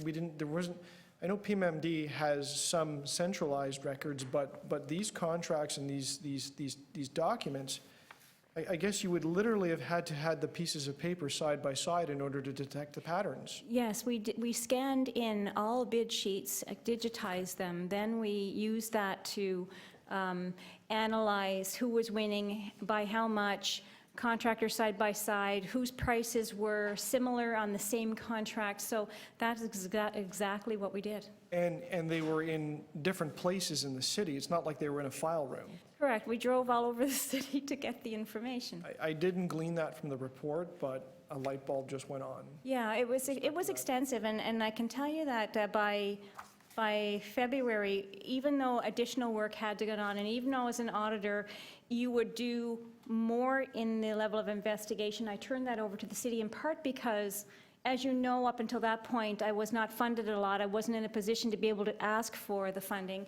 So we just did what we could with the menial tools that we had, but it was enough to tell the story. Okay, and my next question, I think, is a general one for the city manager.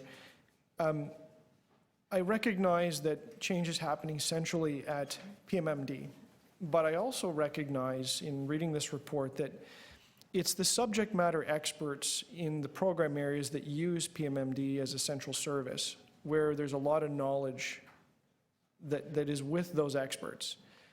And I'm curious as to how subject matter experts all across the Toronto Public Service, and the city manager talked about other characteristics of industries with high barrier to entry, high value contracts with few firms competing, where there may be other places that potentially similar things are happening, and how managers in those areas and people that look after resources, not necessarily just centralized people, but people that are worried about day-to-day business are going to learn about the findings of this audit, how they're going to take it away and think about it in the context of the work that they do. How are they going to get trained? How are they going to grasp these concepts? I suspect transportation has got this now, because the audit has been the focus of the transportation area, but what about all those other places across the city where there is potential? And it's a very good question. It's an appropriate one, and it's one I struggle with every day. And it will take some time. And here is, from my perspective, a very important piece.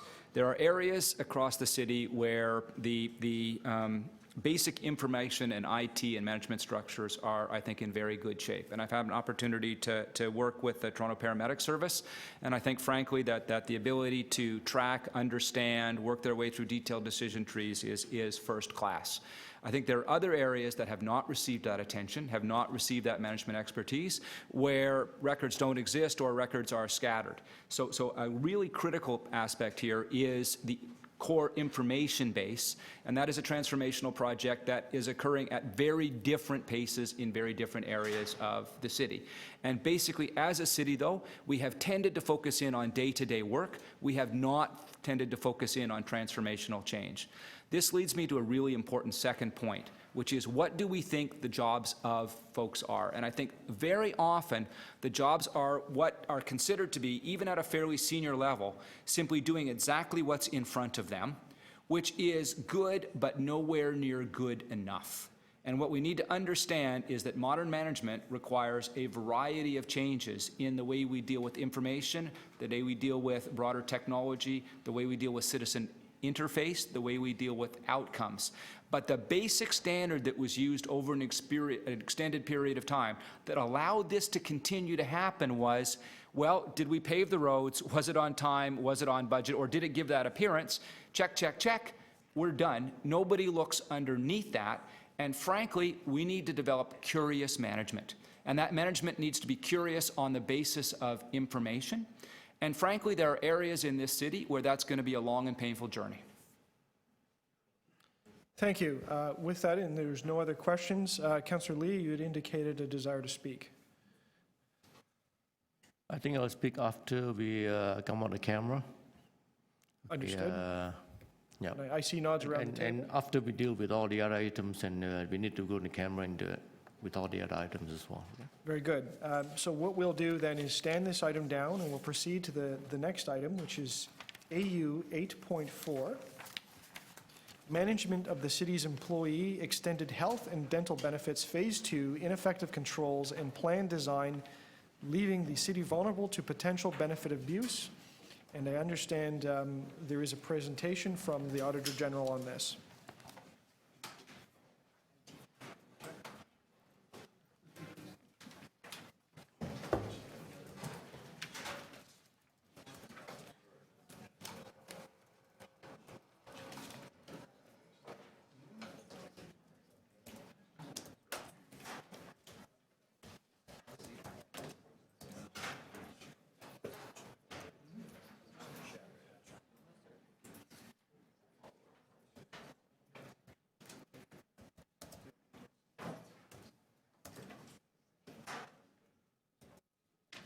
I'd like to introduce the team who has been working tirelessly on this audit. Jane Ying, my Assistant Auditor General, and Celia Leung. She has been the team leader on this, the senior. We also have Calvin Koh, Annie Lau, and Faizan Hanif. And this is looking at the controls. So essentially, controls in relation to the health benefits. So the city is self-insured, and there's an extended health care benefits plan, and we pay $56 million a year simply in health care benefits. And what that includes are benefits related to chiropractor and physiotherapy, orthotics. So it's not the drug component. That's another 50-some million. In your report on page 11, you'll see the amount that's spent on our health care plan. So there's about 56 or 54 million in drugs, there's another 56 here, and then there's dental is about the same amount. And in total, there's about 160 million, excluding long-term disability, 160 million just in benefits. So each year, every single year. So we have 80,000 individuals who are insured. And Manulife has been the city's agent. Essentially, we contract out the processing of the medical claims, and they process them. They make sure they're our agents, so they act on our behalf. And this, you'll see that the costs have gone up from 26 million to 56 million from 2005. And to put it in perspective, if we were able to save about 10% in the benefit area, excluding long-term disability, just by efficiencies. If we're able to save that, that could be about $80 million over 5 years. It's quite a lot. So there may be an opportunity to continue to find efficient plan designs without significantly impacting staff in relation to the benefits. To put things in perspective, we spend 11 million in physiotherapy, 8 million in vision, orthotics, we spend 7 million, massages, 6 million, stockings, 3 million. So over 5 years, we spend 15 million in stockings. And we spend the same amount in chiropractic care. And this has been our progressive timeline. So we're the kind of auditor that takes a couple of bites at the apple. We wanted to look at benefits, so we started out with long-term disability benefits. And then we looked at additional oversight. Then we looked at the drug benefit. Then we looked at the medical supplies. And we were going to look at dental, but we've put it on hold simply because the plan provider has changed to Green Shield. And we thought, you know, we'll put it on hold for now, and we'll see how that goes with Green Shield. Now, this is a bit of a gate. We have two real lines of defense. If you have a tight plan design where people can't take advantage of things like unlimited categories, like unlimited orthotics, unlimited physiotherapy, unlimited, then that's a good plan design. PPEB works with the provider. They work with the unions. They negotiate what the plan design will be. And then they dictate what the eligible benefits would be. And the adjudication, so there's a pass-through, all the claims are sent to Manulife, and they adjudicate them, but there's also the requirement to make sure that they look for sophisticated tools to monitor for fraud. So there's really two lines of defense, and they really work interchangeably to make sure that if we see an area where it's been missed in the negotiations about an unlimited category that may be open for abuse, that can be filtered into the plan design. So really it's a circular. You have to always be monitoring what's happening. And I'm going to turn it over to Jane. She was the lead on this audit, and she's going to walk through the findings. Thank you, Auditor General. So our findings can be categorized into 3 boxes. The first, we're going to talk about ineffective controls and monitoring, and then we're going to move on to give you some highlights of potential cases of waste and abuse, and we end with our overpayments findings. So ineffective control and monitoring. Our audit concluded that the controls and monitoring to identify unusual patterns or identify potential abuse were ineffective based on 2 key findings from our audit. One, the benefit administrator did not systematically track provider information. Now, so by provider, we mean all these places, they supply orthotics or they sell compression stocking, or the professionals, they offer, they provide massage services or chiropractic services. So we lump them all and we call them the provider. So our audit found that Manulife did not systematically track the provider information, and hence it could not properly analyze the claims to detect provider issue, related issue. So in our review of just a small number of claims, we identified 2 providers with suspicious activities. We have referred them to Manulife for investigation according to our audit agreement with Manulife. I just want to, you probably wonder why auditors, we here keep talking about what is so important about lack of systematic tracking of provider information. So just to hypothetically, going back to those 2 cases we identified that are suspicious. So hypothetically, I have to emphasize, say in case one of them, it turns out to be, found out to be committing fraud with some city employee submitting false claims. Under the current systems, the lack of ability to track this provider information, Manulife, neither Manulife and the city has the capacity to go back to the previously approved claim to find out how many people or which employees actually use this provider. And nor can the city or Manulife find out what is the amount of claims that had gone through, what is the dollar amount of claims that gone through this provider because of that lack of ability to track provider information. Just, I'm going to add something, Jane, there. So in 2004, I worked for the province of British Columbia, and what I actually did was monitor all the practitioners in the province, chiropractors, physiotherapists, and all the doctors, every billing into the plan, into the medical plan, like you have OHIP here. We did this in 2004. And we would take providers and we would analyze the billings by provider, by the supplier of the orthotics, for example. We would do it by person, by family, and that would be our start. And then we would start digging in under that. That ability, in addition to if you find something going back, the front-end ability, we couldn't do it in our audit because the information wasn't electronic. And my view is that's a basic control to be in place. So we're going to move on. Thank you. Another reason that led us to conclude that controls and monitoring are ineffective is the fact that Manulife did not apply a standard prepayment audit process to cities' claim. So we learned about this during our fieldwork at Manulife site. When we tried to clarify with Manulife why this occurred, we did not get clear answers or supporting documents from Manulife.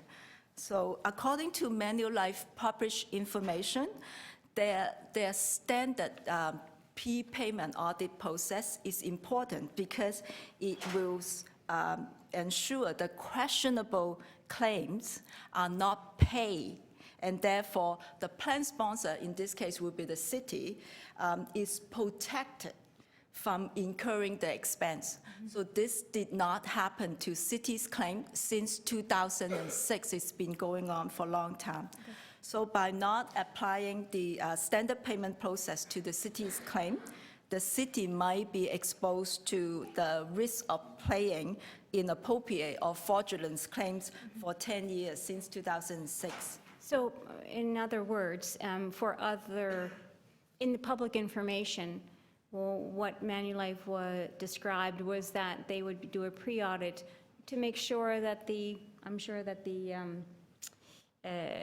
practitioners are appropriate. So there's a pre-audit, and it didn't occur on the city claims. That's right, yeah. So we're going to go on to, so we have a slide here to show you that some basic types of benefit provider fraud is common and can result in significant cost to an organization by just a few individual providers. It is estimated about 2 to 10% of healthcare dollars are lost to fraud, and here are some of the common type of fraud. And the most recent one, there's TTC, the example of a TTC fraud just recently been uncovered. So the next category we're going to talk about is potential cases of waste and abuse. Can you move that? Next one. Thank you. So our audit identified a number of potential cases of waste and abuse. Now, most of these claims, some of these claims might be legitimate. We're not saying they are not legitimate, but they represent high-risk cases, and in our view, they should have been closely reviewed. So under the current city plan, dependents 18 years or younger, they have unlimited coverage for orthotic and orthopedic shoes. In 2015, the cost of this coverage, just from the 18 years old and the younger dependents, was approximately $1.3 million for orthotic and orthopedic shoes. There were 41 dependents who claimed between 6 and 10 pairs of orthotics in a year. Each dependent, therefore, received about $3,000 and $5,000 per year. In particular, one dependent, they claimed in total 11 pairs of orthotic and orthopedic shoes within a year. One employee with the 3 dependents claimed a total of 66 pairs of orthotics over 3 years. So we recommend the city establish a reasonable annual quantity or dollar limit for orthotic and orthopedic shoes for dependents 18 years or younger. Oh, that's something there too, Jane. When you have an unlimited category, that is your first instinct to go and make sure that it's not being abused. So that would be an area not to say this is a fraud, but to say that if it would be an area of high risk, that one would probe deeper because there are no limits. It's a potential loophole. So you have to go in and see what is actually happening in there. Okay, so move on to, thank you, and we move on to compression stocking. So the city's benefit plan cover up to a maximum of 4 pairs per year for most plan members. This cost the city on average about $3 million per year. In 2015, over 2,000 individuals were each reimbursed at least $1,000 for compression stocking within a year. 124 dependents aged 18 or younger also claimed compression stocking and were reimbursed for that. Based on our small sample, we found the prices for the unit prices for compression stocking vary widely from about $200 per pair to $400 per pair. $400 per pair. So given the significant annual amount, we believe the city should set a maximum cost limit to avoid overpricing by suppliers. So move on to medical braces. The city's benefit plan do not impose a limit on medical braces. Well, it does require a physician's prescriptions, but when we saw a few samples, some of them that have no details in the physician's prescriptions. So in 2015, city paid about $1.3 million for this category of benefits. We found 9 families appear to claim an unusually large number of braces over the last 3 years. So in one family, we just want to cite one case here. The employee claimed 7 braces. The spouse claimed 5 braces. And each of the 2 dependents claimed 4 braces over the 3 years, and totaling $38,000 in benefit payments over 3 years. There is no reasonable cost limits for medical braces and no dollar limits. And as I said, the coverage is unlimited. So this is an area that's wide open. Plan members can claim in unlimited number of places each year as long as they provide a physician's prescription. And the concern is that the supplier or the physician, it's not provider fraud, as in the TTC case. It can happen, so it's important to question these. Physiotherapy. Physiotherapy is the city's most costly extended health benefits, averaging about $10 million per year for our benefit cost. So over the past, we want to point out, city staff over the past few years had taken measure to try to reduce the cost, and they try to limit the number of employee groups with unlimited physio. So currently for most employees, their coverage is limited to $2,000 per year for physio. Up until August 2016, just a few months ago, there were 3 employee groups continue to have unlimited coverage, but since then it's changed. Now it's reduced to 2 employee groups. They continues to have unlimited coverage for physio. So to claim for physio, there's no need for physician prescriptions. They just need to submit an invoice from a licensed physiotherapist. So as the Auditor General mentioned, when a benefit has unlimited coverage, then the risk increase. So we found 17 individuals, each receive $10,000 or more in 1 year for physio reimbursement. A family of 5, consisting of an active employee and 4 family members, each claim physio, and in total receive $70,000 over 3 years in benefit payment from physio. We're moving on to the next one is the other professional services. The kind of analysis we would go through is what are the chances? So sickness is random. There's going to be people within a family who get physio, but maybe 1 or 2 out, but not the entire family. So I always say, sickness is random and fraud is usually a systematic way of going through things. And so that would be the kind of thing. We're taking off some of the top ones, but those unlimited categories, it's important to get in underneath them. So there are also other professional services the city cover, such as massage or chiropractic treatments. Most members have $400 standard coverage per year per benefit type. Again, from our data analysis, we identified some unusual patterns.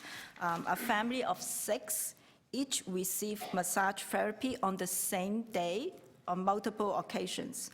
On each day, the family will claim a total of 5.5 hours of massage, each signed off by the same massage therapist. 13 individuals, they claim 3 or more type of these professional services on the same day. So what happened is one person, they will claim massage, physio, and then chiropractic, and then osteo treatment, all on the same day. So it's a very long service on the same day. Yeah, like 3 or 4 services. They probably in the clinic for a long time. Yeah. We want to move on to our last category of funding, which is overfunding. Overpayment. In terms of overpayments, I want to stress that the value of overpayment we identified from this audit is relatively small. It's only $75,000. And that's because we could only go through a very small number of claims because of the data is not available to us, and we have to go through a lots of manual process, and we have very limited days we can spend at Manulife sites to do our job. So based on a limited sample, we identified about $75,000 in overpayment. We had confirmed this overpayment with Manulife during the course of our audit. At the end, I just want to mention cities' benefit plans are relatively very complex. And our plans very changes from employee group to employee groups. And this can often lead to adjudication error. Because of the complexity. So one of our recommendations is for the city staff to try to unify the city's benefit provisions where possible. It will make everybody's jobs much easier. So I'm just going to add a couple of comments there. There's been, over the last 3 years, Manulife has administered the plan for the last 10 years, I guess? Since 2000. Since 2000. But in the last 3 years, there's been, out of 1.3 million claims, 306 have been, or 309 have been looked at and reviewed by Manulife as part of their audit. 309 out of 1.6 million, so 1.3 million claims. We've raised some questions. We have not proven fraud. We're referring, we have some suspected things as we've identified in my report, which are going to be followed up. But the consistent message across all the plans is plan design, monitoring, and monitoring the provider, and then our oversight. I mean, it's been, if we can get the plan design tighter, and the monitoring a bit tighter. I know Green Shield has a little bit more controls up front, I understand. It'll set the city up for a success go forward, and I know for cost savings for sure. So just to wrap up what the Auditor General just told you, we recommended city staff need to clarify the city's benefit provisions and strengthen communications with the benefit administrator. City staff should perform more effective claim analysis and continue to reduce the city's risk exposure by tightening our benefit plan design. So our audit provides 16 recommendations. Management has agreed to all 16 of them, and in fact already taken measures to implement some of them. The city has, Auditor General mentioned, now has a new benefit administrator, and we hope our recommendations will help the city to strengthen its benefit program and reduce the risk exposures going forward. And that concludes our recommendation. Thank you. Thank you. Thank you, and I understand that we have, management will speak to this.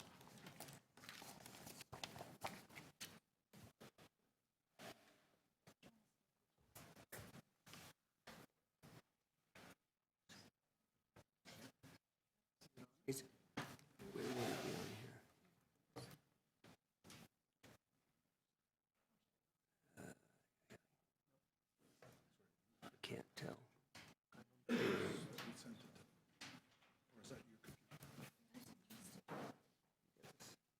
Stick. Or I can put it on here.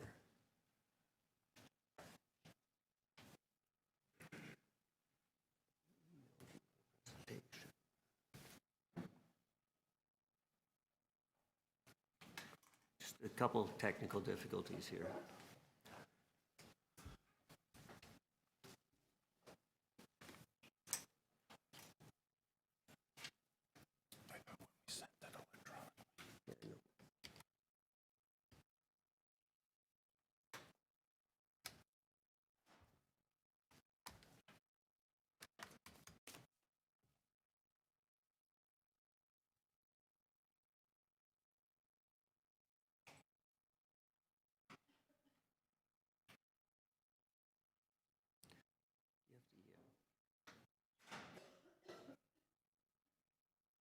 Just while things are getting set up, I'll just introduce Michael Wiseman from Pension, Payroll, and Employee Benefits, and Mike St. Amat, the City Treasurer.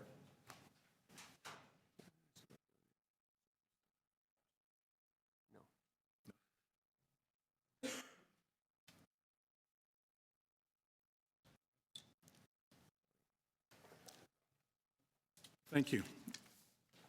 I'm Mike Wiseman, Director of Pension, Payroll, and Employee Benefits, and thank you for the opportunity to speak.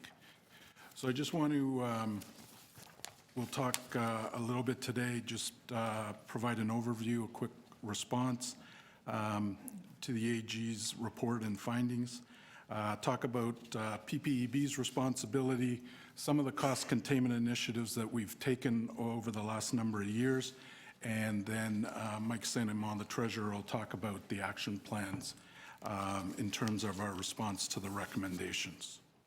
So we are, again, appreciative of the AG's review. This has been a thorough and very comprehensive review, as the AG indicated. The whole review has happened over four phases, I think, up to now, 4 different reports. Series of recommendations which we have already started acting on.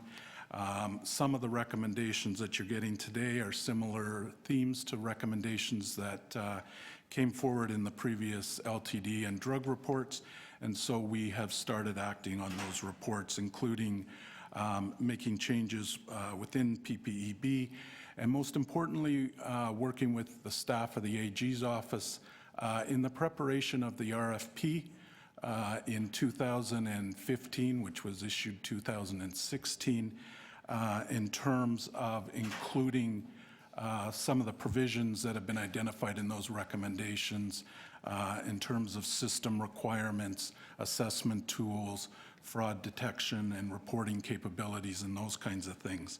And those were all included in that RFP, were a focus of the RFP, and culminated last July when we awarded a contract to a new benefits carrier for health and dental benefits.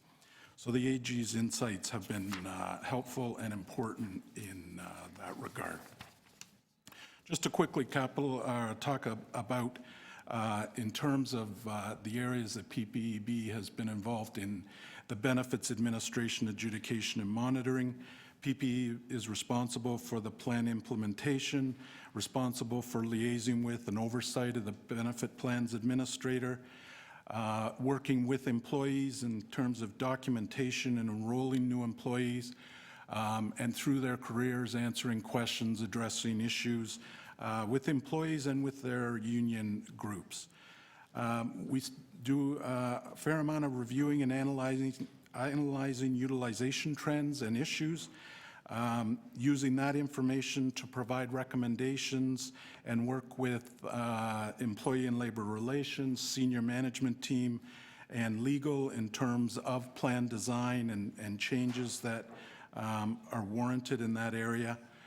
We are very involved in facilitating, leading benefit fraud investigations where there are allegations of fraud that come to our attention either through the benefits provider or through the fraud and waste hotline from the AG's office. And then again, working with employee and labor relations and legal to address issues during bargaining. In terms of working with the carrier, we have, over the last 17 years, met with and had meetings with the carrier on try to be quarterly basis. Sometimes we don't quite get the quarterly over some years, but there is regular meetings. There's regular meetings with the union groups to talk about benefits, plan issues, employee issues with benefits, and trying to address and resolve those in a quick and efficient manner. Enforcing the overage dependent criteria and requiring regular enrollment, proof of enrollment to support the overage. We've introduced requirement for proof of eligibility for all spouses and dependents. On an annual basis, we review the claims for unique family member identifier benefit levels. We do look for high claim volumes and work with the administrator to investigate in those areas. And on a regular annual, semi-annual basis, look at the trends, look at the costs, identify where there are the key cost drivers in the city's benefit plan and areas that need to be addressed. You saw this slide in the AG's presentation. I just want to quickly point out, so we have, through previous audits, through other, the Blue Ribbon Panel, other areas in late 2000, or sorry, in between 2007 and 2010, identified that benefit costs were a trending phenomena that needed to be addressed. So you can see the in the healthcare area that benefits were, costs were increasing. And so a major focus of the city's objectives and has been to look at the benefit plans and introduce cost containment initiatives that would help address that rising costs. And I think with the changes that have been implemented in the last 3 rounds of bargaining and other measures that have been taken, I think we have tempered that increase, in some years seen some decreases, but it is an issue, as the AG has identified, that continually needs to be looked at, continually needs to be reviewed and addressed. So I indicated in terms of the plan design, we acknowledge the plan design has been in effect for, well, the 20 years of the amalgamated city, and a lot of these plan design were in the former municipalities. So it's a plan design that has evolved over many, many years. There are a lot of areas that, as indicated, do have some unlimited areas, and there are areas that need to be addressed. We have, since 2009, there has not been any benefit enhancements in the collective agreements. We have looked to address issues where there were key cost drivers, where there were issues of potential for fraud and abuse. And so in 2009, in that year, the main focus of the city was the sick pay plan overall. So we addressed the sick pay plan, which addressed the city's long-term financial costs and saved around $170 million in future liability savings. We also introduced containment on the dental recall, reducing that from 9 months to 6 months. In 2012, we continued, again, the physiotherapy, highest cost driver for our benefit plan. We introduced caps in Local 79 management and Local 416, introduced from an unlimited to $2,000 cap. We changed orthopedic shoes from 1 pair per year to 1 every 2 years. Again, an area that has been identified in this report. The paramedicals, we looked at the massage, introduced the requirement for prescription, eliminated the doubling up provision, so there was an area in the management benefit plan that allowed you to eliminate one of the paramedicals and double up on one other. That was eliminated for the management plan in 2013. For all employee groups, we've introduced a $9 dispensing fee cap, and we reduced the vision in Local 79 from $475 to $450. All of those areas were identified as areas that there were issues that needed to be addressed and concerned, and all of those areas I would suggest are the areas that have been highlighted in the AG's report that's before you today. Again, in 2016, one of the areas that we addressed was the orthotic benefit area. We have changed that from 1 pair every year to 1 pair every 2 years. There still is the underage dependent. There is no limit on the underage dependent, and so we will consider and look at those recommendations. We changed the nature of the city's drug benefit coverage to a mandatory generic. Again, from previous reports, drugs is an area that needs to be continually addressed, is a key cost driver. And then we made major changes to the sick plan in terms of the sick pay coverage and the LTD plan, reducing the coverage from 75% to 70% for management, Local 416 and Local 79. All these changes are a result of the analysis and information that was put together by city teams to support the proposals at the bargaining table and address key cost drivers in the city. So quickly, these plan design changes, we have seen some improvement.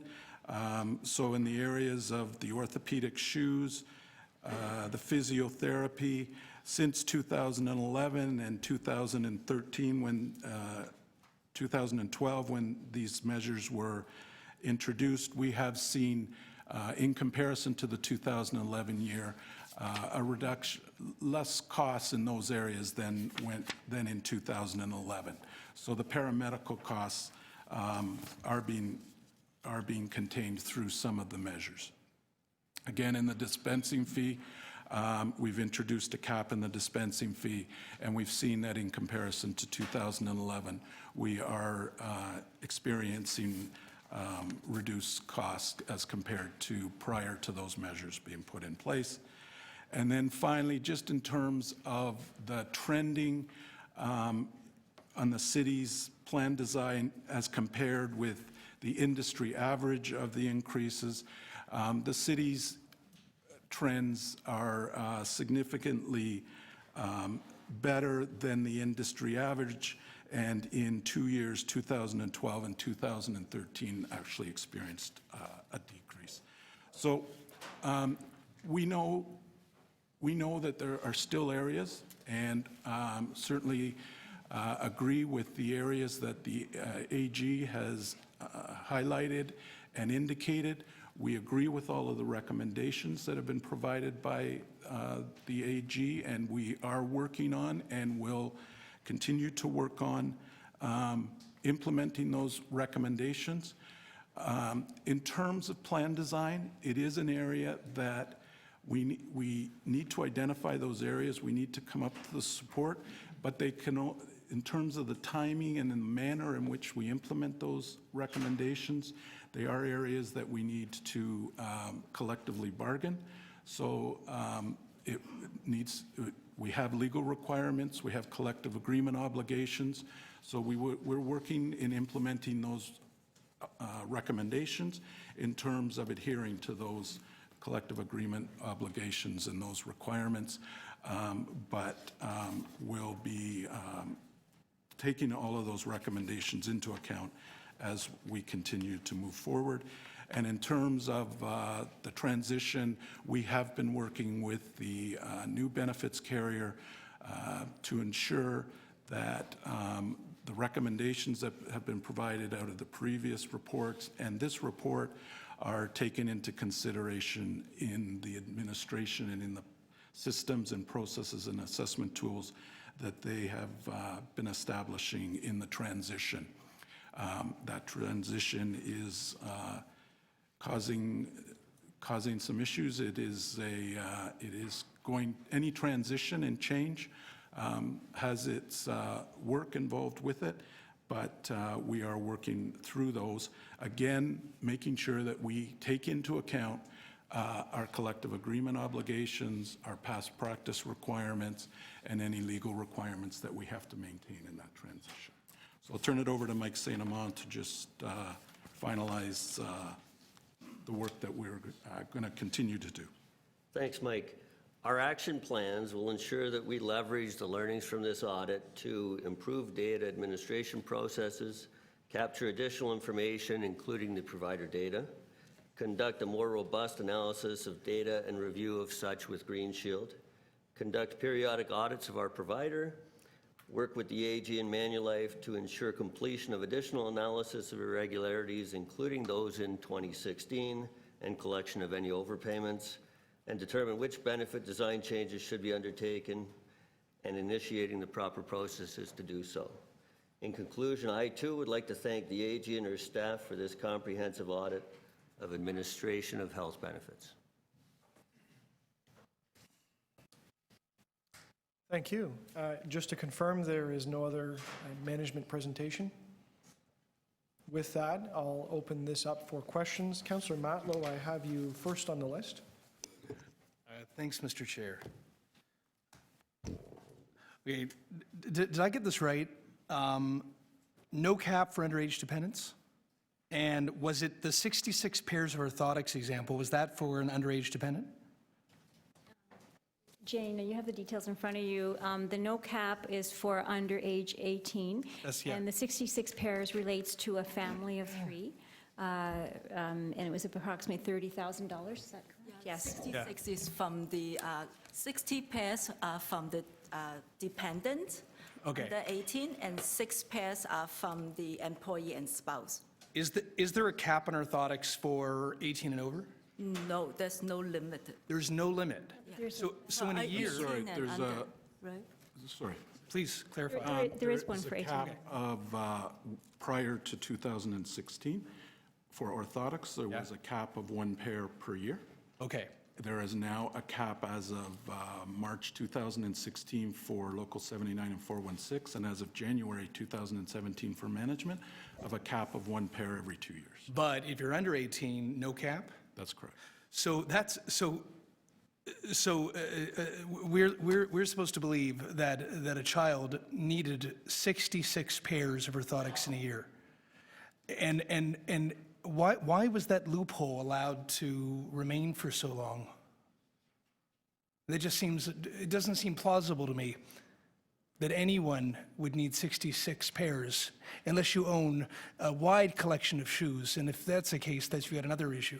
So it's 66 pairs for a family of 3 over 3 years. But still... That's excessive. But even the dependents would be like 10 pairs in a year. So that is a lot, and I'll. So how could, there just seems to be a loophole that if you're under 18 and there's no cap on that item or many other items, that could be exploited by the parents to, collect a whole bunch of goodies and try to sell them or whatever they end up doing. So in terms of the plan design, there has always been that provision for underage 18 to not be limited by the one pair per year. I get that, but does that not seem like a glaring loophole? It is an area that can be, it does seem like an area that can be abused. Again, we have identified those areas. Yeah, I can't, yeah. So it's a genuine problem, and two things, two important things. I don't think we're so much worried about individual parents getting this as we are worried about a somewhat more organized practice using suppliers in order to extract value, and I think the Auditor General has pointed to the TTC and that potential, and obviously we'll be highly concerned about that. The second point is that benefits are an important part of a package. They're designed for employee retention. There are many areas in which we think as management the benefits likely go well beyond what are required for employee retention or business practices. Those are collectively bargained. We will make sure that we address those in the next round of collective bargaining. We made some progress under the leadership of Bob Reynolds this year. There's lots more to do. This may admittedly seem naive about the collective bargaining process, but I just asked this because more of an intuitive question than an informed question. But if we as an organization who are entrusted with other people's money clearly see problems, not arguable, not potentially, but areas that we know to be exploited, why must we go through a collective bargaining process when it's not something that should, within any sort of definition of natural justice, be negotiable? It just is. If we see evidence, clear evidence, that something within our contractor policy here is being abused, and let's say there's a pattern of abuse, and it's a glaring loophole, and lots of money is being fraudulently consumed by somebody, then why do we need to then go and bargain about that? Last question. Let's just, before we talk about bargaining, Yeah. it's administration of the policy we have. If someone is taking advantage and doing things that they otherwise shouldn't, that's administration of the policy. That is not bargaining, and that's not a loophole that is there. That is something that we have found out about and will be following up on. As far as actually benefits, that we would turn over. I'm actually speaking to the benefit. For example, I'm a parent myself. I've got a dependent myself. But even I, as a parent of a young child, don't believe that it's reasonable that there be no cap on any of the benefits for my child. Because it's such a glaring loophole where somebody who is open to doing wrongdoing could so easily exploit. It's right there in front of us. Why would we need to go and negotiate something so obvious? So, through the chair, Darren Marr, the Director of Employment Law, there are two issues. One is the nature of the plan design and the benefit that we provide our employees. And these employee benefits are important to our unions with whom we bargain because they're important to employees they represent. So we go into collective bargaining with our unions with the idea that we are going to focus our energies on a number of issues. These may be one of them as we move forward, that are important to the city because they serve us to control our benefit costs. In any round of collective bargaining, we have to set priorities. You've heard Mr. Wiseman take you through the measures that city staff have accomplished through 2009 and 2016 to address some, but not all of those priorities, and more work remains to be done in that regard. As Mr. Saint-Amand points out, that is different from the individual application of what may be a legitimately required employee benefit for a child who, for some medically justifiable reason, requires orthotic footwear. The proper and appropriate application of that benefit is entirely what's contemplated by the collective agreements we enter into.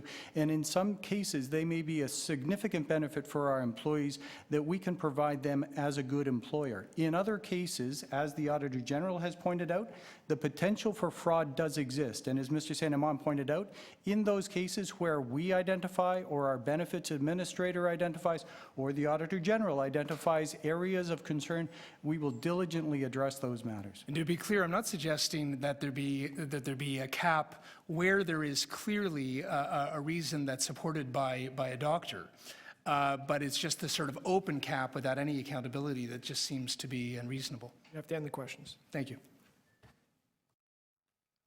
Councillor Carmichael-Greb, you had the next question on the list. Thank you. I just have a couple questions. So we did the drug claims already. We've done benefits, and you said we're putting dental on hold to see how it goes with Green Shield.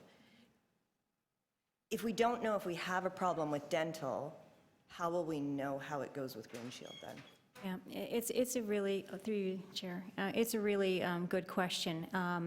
We're putting on the performance audit on hold, but it may not take away from our behind-the-scenes analysis of the data, which is really what informs the plan design, where we're seeing areas which appear to be high use, and it can inform the bargaining. So we may not have a formal performance audit all the way through, but we may still process the data.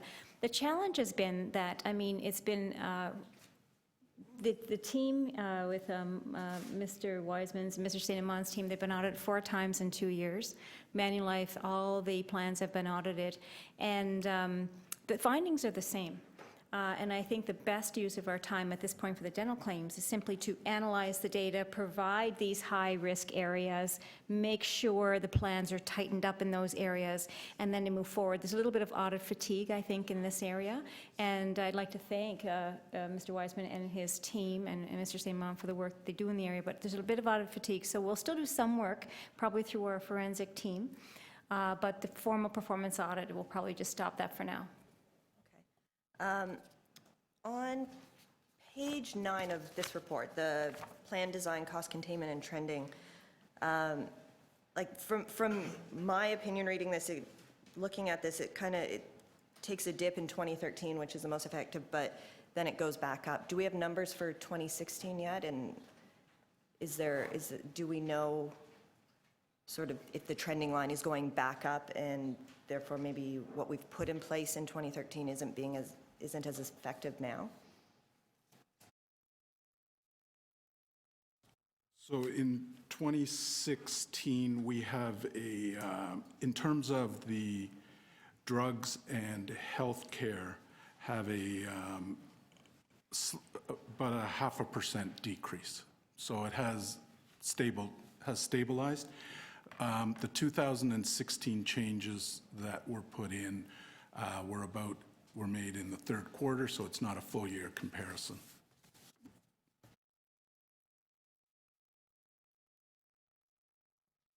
Thank you. I'm just going to ask if there are any other committee members that have questions. I do. I'm just going to start my clock here.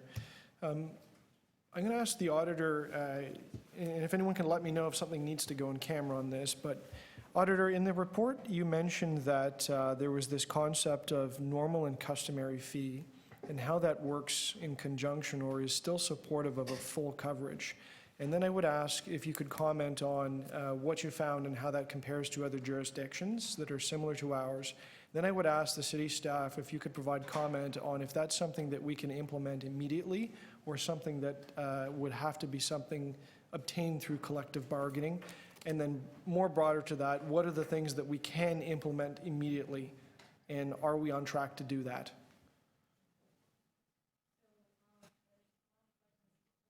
Many questions wrapped up into that. So I'll start off with the first one, and you might have to repeat each one. In relation to the normal and customary fee, that's essentially a bit of a flag to make sure that you can identify if there are issues coming through in the front end. And Jane, you can comment on in relation to the second question. I just want to make sure. Your second question? Well, I think it was really more towards the staff. So the normal and customary fee, I think, protects us that if somebody makes a claim for, say, a $10,000 pair of orthotics, that we're sure that they aren't really a $300 pair. Right. And so that, you know, as being self-insured, we are paying the right amount of money. So really, my question to you, Auditor, is, you know, how do we compare to other jurisdictions? And then I'd like to shift the question over to the staff to say, you know, how do we go and implement that? And is that a collective bargaining question, or is that an administrative procedure that needs to get in place? So the reasonable customary fee is usually established by an insurance company, by the benefit plan administrator. It is usually a unit cost. So they will say, okay, a pair of compression stocking usually should not be over $200, something. It's set by individual insurance. So Manulife does have some of these R&C limits. So in our audit, we pick up something like medical braces. They did not have a R&C limit, or the compression stocking. I don't think they have R&C limits, and that's why we recommend cities should impose a unit limit. Without an R&C, either the benefit administrator, they don't have it, or city don't have it. It is open for the overpricings by supplier. The R&C is usually set by the insurance company and based on their clientele and their market research.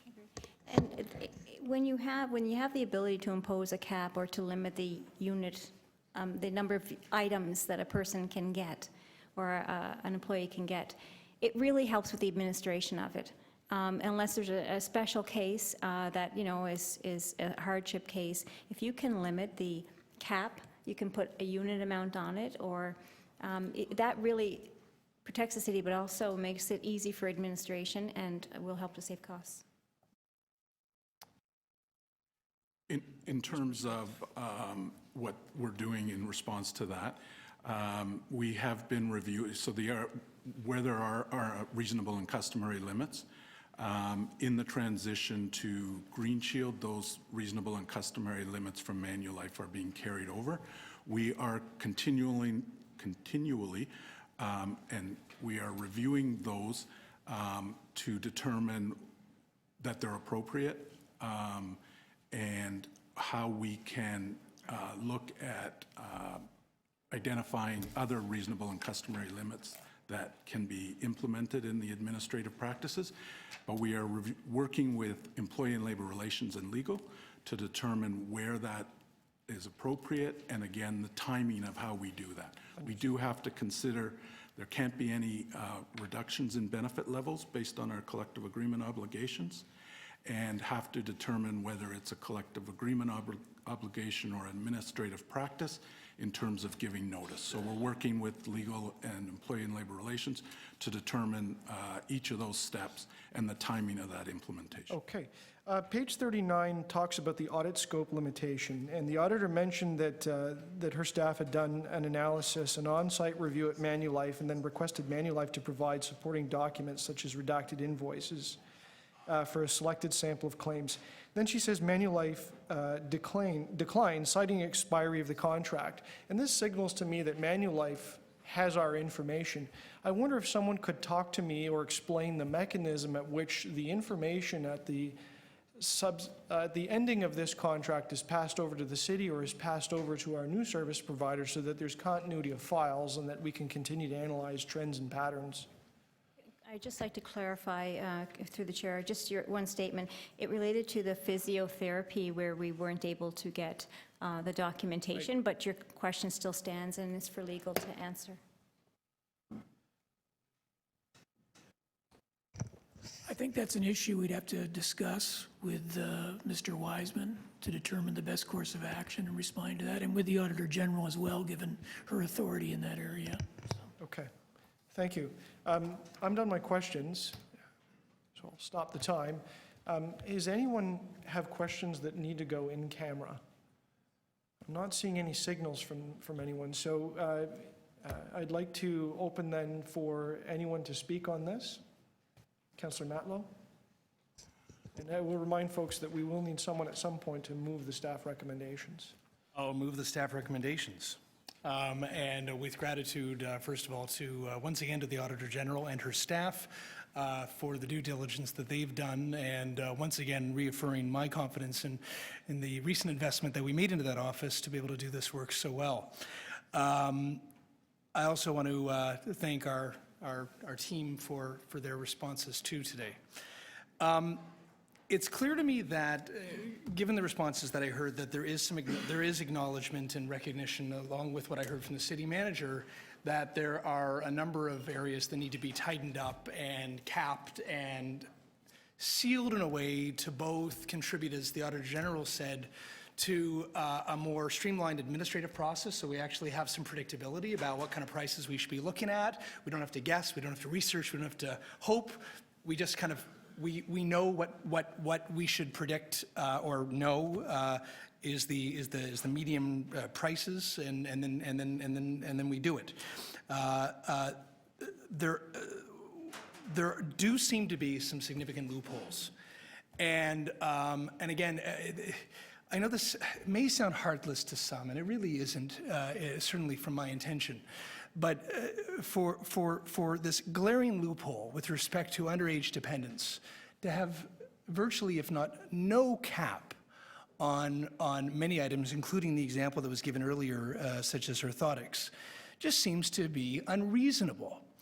Of course, as the Auditor General said, if there are clear cases of hardship and a doctor can support that, of course, kids, along with all of us, should get what they need to be healthy and well, and not a single person here would disagree with that position.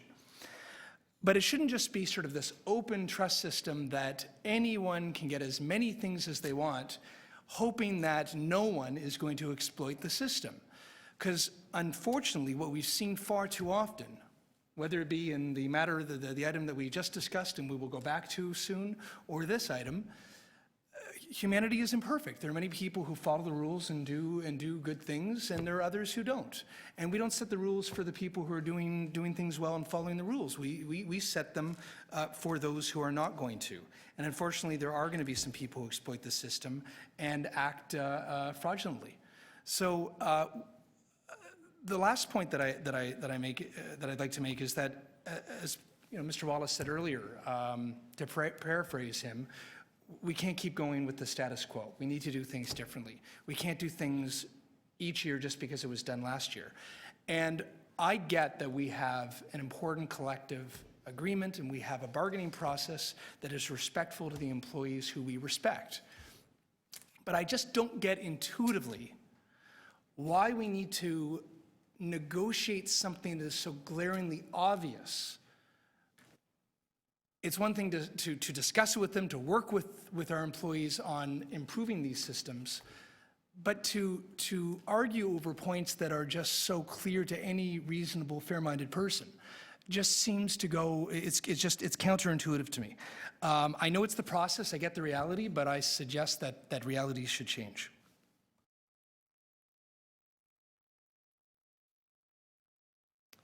Thank you, Councillor. Is there any other councillor that wishes to speak? Yes. Councillor Lee. I just want to thank the Auditor General for the work that she's done on this particular item as well. It is important that we continue to keep going, and I think as the past chair sitting in that chair, I had defended staff that come on board. Neil, our city manager, Peter Wallace, has not been with us for more than 2 years now, just under, actually, yeah, less than 2 years. Our CFO, okay, so, you know, as Councillor Medlow was saying, we have to recognize that it's an evolving city, it's an evolving complex staff that we have, organization. So we need to continue to have an Auditor General that will look for those possible savings by changing our systems, re-engineering how the city works. And I remember the former Auditor General saying that, oh, I found all the all the possible savings for it. So you won't find very much more, okay? Well, we are finding them, okay? Because the way, and the marketplace is also changing. So we need to continue to look for those savings to ensure that we are getting best value for money.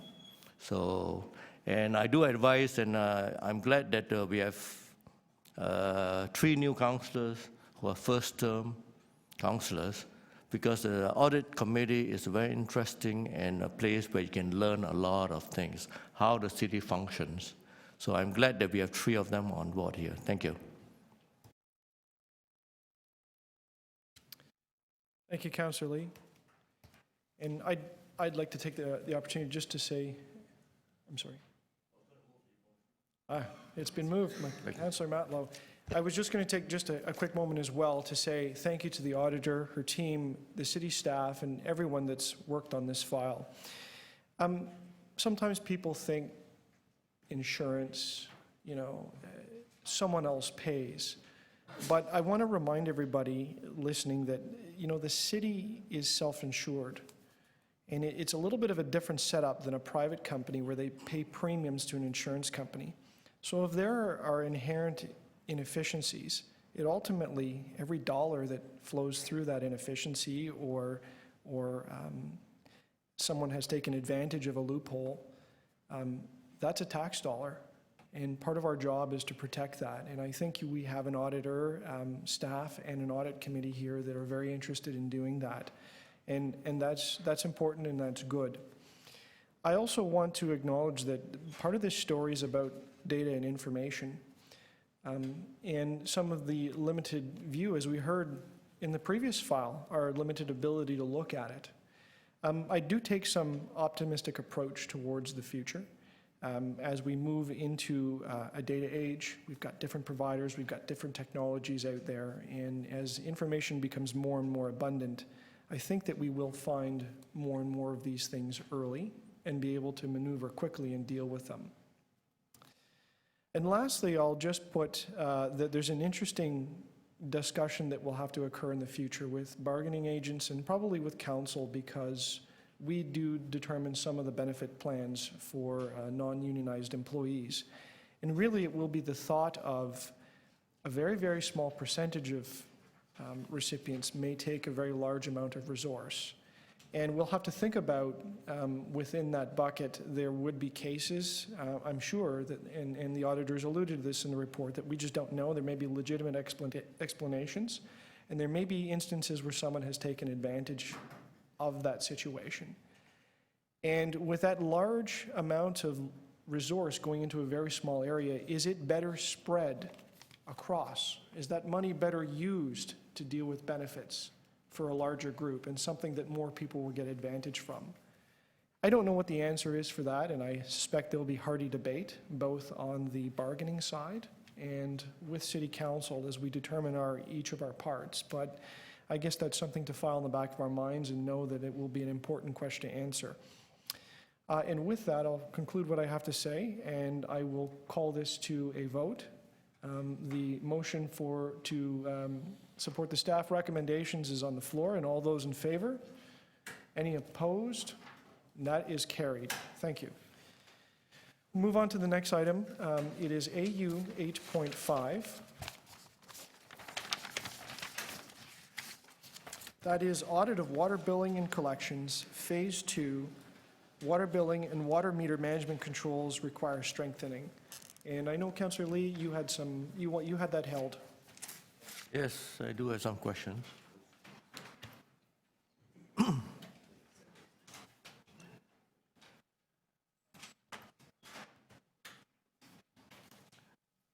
First question I have is recommendation 5.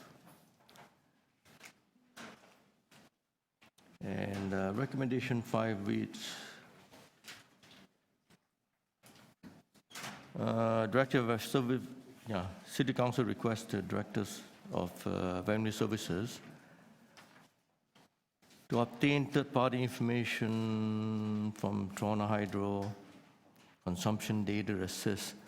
How would that relate between hydro consumption and water consumption? Thank you, Vice Chair. And through you, Chair, I'd first like to introduce Syed Ali, who was he's the head of my IT and strategy, Anil Bucks, who is the manager on this audit, and also Julian Lebowitz was also on this audit, and Hemang Chi.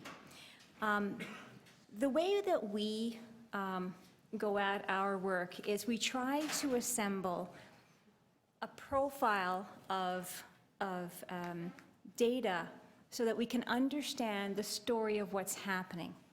And so when we're able to look at the vacant properties and to see if there's water running, but maybe they're not being charged, or if we're able to look at taxes being paid, and we're triangulating the data. Understanding from hydro and understanding from the water, from the water billings, would really be a sharing of information, so that if we're paying for water and not hydro, that would show up. If they're paying for hydro and not water, that would show up. So it's really combining the data. And Syed, would you have something to add to that? Actually, the problem was this property was without water meter for a number of years. I believe it's 11 years. So when it was identified and they put down the meter there, and then billed for the past 11 years, then it was difficult to prove that the property was occupied for the past 11 years. And so later on, whatever the money was back billed to the client, that was reversed, and that was in fact written off. So that's what made us think about other ways of corroborating data, like as we did in our audit. We corroborated information from different data sources. We took the data from, for example, one address repository, we took the data from property taxes and all that. So we thought, if we have an arrangement with for example, Toronto Hydro, or with some other sources, so you can corroborate and compare the data, the hydro bills with the occupancy dates, and then you can... I get what you're trying to get at, but if we have the link between Toronto building and hydro, and water, then this wouldn't be, useful anyways. That's why I was trying to get to say why your recommendation. I know that from reading the details, that there's been cases where it's been 11 years that the water is running. But if we have Toronto building telling us that the building is ready, the water meter should have gone in, and so we don't really have to address this kind of problems. But the other concern I have with Toronto Hydro is that we don't get into the privacy issue, okay? Because, again, they bill, but can they share that information with us, okay? So thank you, and through you, Chair. That is why we've left it very soft to explore opportunities. Right. Sometimes between agencies, there may be an opportunity, but to explore, we've left it soft. The other issue we have, at the city, is actually trying to map properties to a water meter, so understanding where the properties are and whether they're getting hydro, and that might be an issue. So we've left it soft for that reason, and if there is a privacy issue, that would be dealt with in the legal aspect, but it would be helpful to have the information. My next question is actually with regards to recommendation 6. Toronto Water says that you cannot map every address to a water meter. What is the issue there? Is it a database? Last question. Would you like to answer that, Liz? Sure. Thank you, Mr. Chair. With respect to that, the finding had to do with older properties, not newer properties where we have good, solid information that we know exactly where the meter is located and where the units are that come off of bulk meters. This is a situation where you might have multiple dwelling service from one meter that's not located within the house. So what you have in older parts of the city, you might have a meter located in a completely different unit that services a bunch of townhouses and then an apartment building. And in the past, they didn't do a good job of mapping where that is. To go back and retrace that, that's what the auditor was saying. It would be good if you had that record. We agree, it would be great if we had that record. But to do all the work and all of the properties go back and remap that is a significant amount of effort. On a go-forward basis, we have been implementing, and it is easy to implement. But to go backwards in time and rebuild what was built decades ago is where we said there is a challenge. Okay, all right. That's the end of my question. I'll move the item. Yes, I believe Councillor Ford wanted to ask questions, and since we're at 12:30, I'm going to suggest that we adjourn for lunch, and we'll be back at 1:30. Thank you.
Welcome back, everybody. I want to call the meeting back to order. We were hearing AU 8.5. That is the audit of water billing and collections Phase 2 water billing and water meter management controls require strengthening. And I believe, Councillor Ford, you're up with questions. Thank you, Mr. Chair. I just had one question on this before we went to break. So with new builds, and when Toronto Water has to connect whenever the properties to the water system, we don't set up the meter when we do that? Because I know that there was a mention in the report that some properties don't have meters, therefore they're getting billed for water. Yeah, there is a process in place, and that's what, there was some pieces broken, and that's what we have recommended for a shared service arrangement between Toronto Building and Toronto Water, so that the Toronto Water is able to know when the building construction is complete, and then they can go in and check and install the meter. And if Toronto Water wants to talk further on the process, I would be happy to. Yeah. May I add something to that, Councillor? Sure. So what essentially happens is normally you would think that when the meter's installed, when the construction is complete, the permit is closed, the meter would be installed. There are cases that my team have identified where when the permit is closed, it can be an extensive period of time and the water meter is not always set up.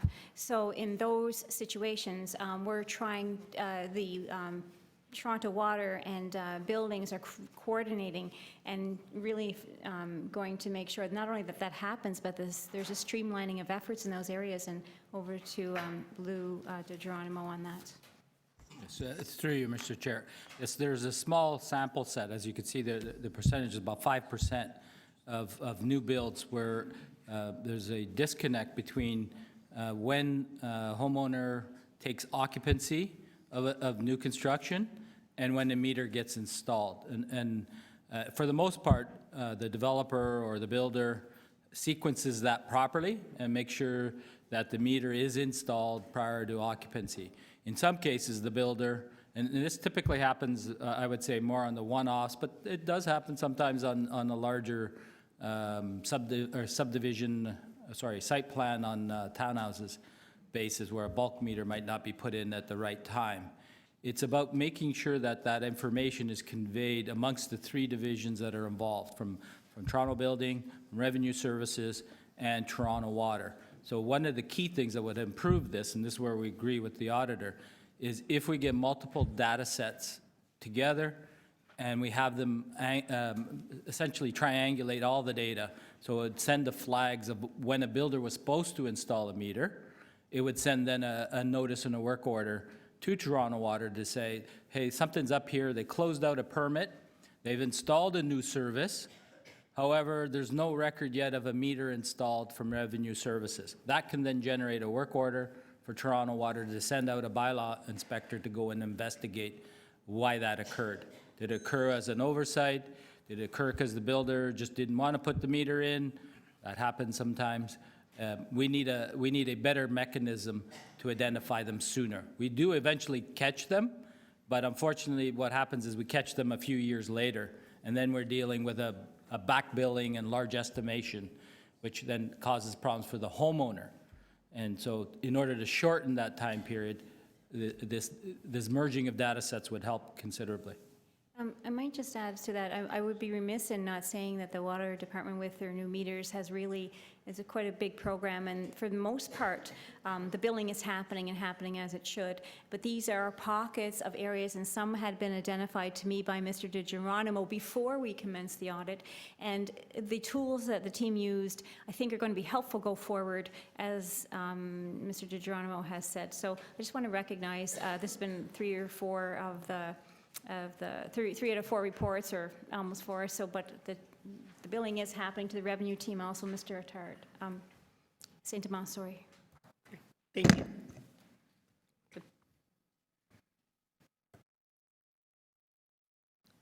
Councillor Lee. I'm going for second round.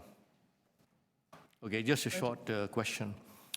I remember having a meeting and I asked a question about water meters and I was given the answer that you do not turn on the water until the meter is installed. Is that true? Or or are there instances where you don't? Where we do not bill for water until the meters.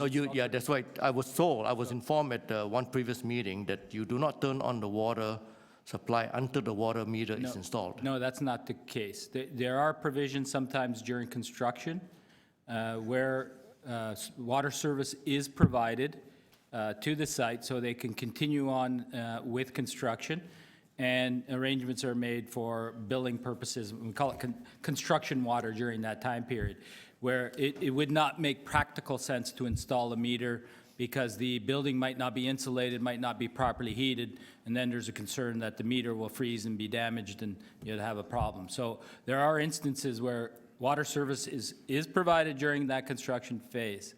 What we have on the building permits or a site plan is a requirement that they need to install a meter. So on the stamp drawings, it says you need a meter, and they're aware of that. The vast majority of builders out there comply with that. Some do not, and what we need is the mechanisms to catch that. Okay. That's what I'm looking for, the mechanism to catch that and actually aging it in terms of checking back with 30 days, 60 days, and so on. So we have various tests in the system. Building department will initiate a permit. They will go through various inspection stages, and that information, we're talking with Toronto Building about sending that information to us so we could see the status of construction and permitting phases. As well, there will be information that we receive when they do get a new service. Toronto Water staff install that service. We can then set up flags in our new system for tracking that says, 3 months from now, check to see whether that building is complete or not, or 6 months from now. So we can schedule it to create a work order with the new tools. Okay, were there any other questions from committee members? I had one. I wondered if someone could help describe some of the types or categories of entities that there might be some back billing that's due. So I know that we have a lot of facilities, and one of the points in the report was that some of the facilities were subleases. And I wasn't clear if that was, are they commercial entities? Are they people that are really outside the city? Or are we talking about agencies, boards and commissions, say an arena board or something like that, where I know we might want to go and recover the money, but at some point it still might be a city issue because we have a relationship with those entities or we fund them in one way or another. I don't know, Beverly, did you want to speak to that? And I would ask maybe Casey from Revenue Services, or Michael? I think, and Syed, if jump in here if I don't get it exactly right, but the properties that were leased out, a lot of them pertain to Parks and Rec and various other organizations, and they would be leased to some commercial properties, restaurants, yacht clubs, businesses. They could also be a licensee arrangement where we had a property and somebody would operate a business in there. And the intention of several of these leases was that we would charge rent, but also there would be responsible for utilities. And what happened was that fell through the crack, and so that's where that's a category. It's a pocket. It's got to be fixed, but that category has to be looked at from one end to the other as far as what are the full list of leases, what are the requirements under the agreements, and make sure that's recovered. Okay. And the more details, like Revenue Services and Facilities and Real Estate, we'll look at that because there are, the policy in the city is not to charge Parks, Forestry, and Recreation for the use of water. And so that's why it falls through the cracks, because it is listed as a parks account, and they need to synchronize the leases where they should be collecting. Casey might be able to give you more details. Thank you, Lou, and through you, Mr. Chair. There is the question you had was about back billing for where it is discovered that a tenant on a city-owned piece of property may have been consuming water and therefore should have been billed for water. So what we have is a situation, for example, a property that's managed by Parks, Forestry, and Recreation. Perhaps they rent or lease a portion to a commercial operator for a snack bar or something like that. It may be that that snack bar is not individually metered. Water is supplied to the entire park, but there is no specific meter for that operation. So in the course of the investigation and the Auditor General's findings and the recommendations suggest that if we determine that there is an entity who should be responsible to pay for their water bill, that we would go back and identify the appropriate period to bill them for with an estimated billing amount. So that's where we would back bill properties where it's discovered that you do in fact have a commercial entity occupying on a lease basis. Okay. And I had one other different question, which had to do with no-show fees. And there were some really stark examples in the auditor's report where city staff seem to have gone to the sites over and over and over and over again, and I suspect at great cost, only to find nobody at the door or no one allowing them to enter the premises and having to come back once again. Now, I recall under our residential program, especially when it came to the installation of the electronic meters, that we did have some of those type of units there so that we could charge no-show fees or lack of installation fees. And I wonder why those concepts hadn't bridged over to your day-to-day service with the installation of meters. So, you're correct. City Council did authorize the creation of what we called legacy fees or additional charges for manual water reads. So the two are, if you have a meter already, and we have to send someone out to read it because you didn't allow us to install the new meter that sends the signal wirelessly, we would charge for 3 reads a year because we have to send somebody out. As well, the legacy fee, if you didn't allow us in your property to install a meter and you have no meter, there is a legacy fee charge. So that's in place. Of the accounts that the Auditor General is looking at where there was a lot of repeat calls, probably about half, 50% of those, they are paying legacy fees. So we are collecting some monies for that. Of the other ones, you run into situations where it's just a type of coordination or in some cases coordinating because there could be a tenant or a landlord situation, and we are going back many times, and the appointments don't jive, even though we let them know we're coming. In some cases, it happens honestly. In other cases, we start to question whether or not they're just avoiding us and not letting us in to get into the meter. So that was the recommendation the Auditor General said, is in those instances, would it make sense to charge a fee to get their attention? And we said, we will look at that. And so we need to do some further analysis to see if we think that is a systemic issue. If it is, I have no problem bringing forward a recommendation as saying we should maybe have a charge for that situation. Thank you. I agree with what you're saying, Mr. Geronimo, but I also want to add one more piece. The challenge also is not just the cost of going out to the home. The challenge is also when year over year you have to use estimated billings, which become very complicated. They end up causing disputes. You end up wasting staff time, and then to go back, it becomes, I think, very challenging. So somehow that'll have to factor into how the city moves forward. Thanks. Councillor Lee, I think you had moved the staff recs, and I wondered if you wanted to speak. Yeah, I'd like to speak. I asked a lot of questions, privacy about Toronto Hydro and all that, and I'd like to thank the Auditor General for, again, all the reports that, including this one, all the reports she brings out to find savings. And what I'd like to also have, I also read through the staff plans, action plans. And I'd like the staff to actually look at some of the timing of this. For example, the recommendation 11, the Director of Revenue Services will evaluate the feasibility of introducing administrative fees by quarter 2, 2018. I'd like to, how they call it, coordinate it with the 2018 budget for the water and introduce those fees as part of the rate increases and whatnot. So whether they can, we looked at the timing of some of this report backs. And so it's important that we continue to improve, continuous improvement on many of this.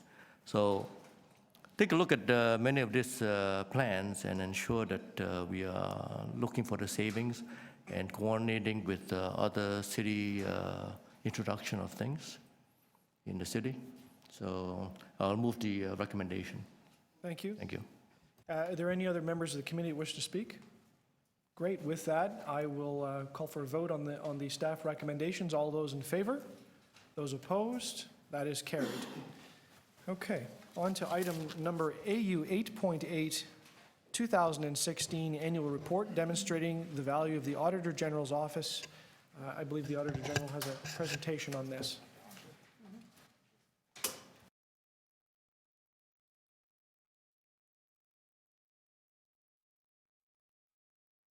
I'm actually going to ask my team to present for me. You mentioned this morning about Auditor Generals, and we set the direction of the ship and we handle some of the tough issues, but really the staff sails the ship. And I have a very big staff that I'm trying to grow. My term is only another 5 years, and I want to make sure that I ready them to go. And really, this is a culmination of their work, and they represent their staff. And I think on the second page, we have a picture of everybody behind me, and that's quite the way I feel. So I have my Assistant Auditor General, Jane Ying, and also Nero Machovovich, and they're going to present this report on my behalf. So thank you. Thank you very much, Auditor General. So in front of you is our 2016 annual report demonstrating the value of the Auditor General's Office. In 2012, City Council approved an independent Auditor General's Office based on the framework and recommendations from Mr. Deschatel, a former Auditor General for Canada. So in his report to Council, he concluded that the Auditor General of the City of Toronto could be of great assistance to Council by bringing forward high-quality, value-for-money reports and studies of the broader and very fundamental issues that the city has to resolve. This is what our office has been trying to provide to City Council.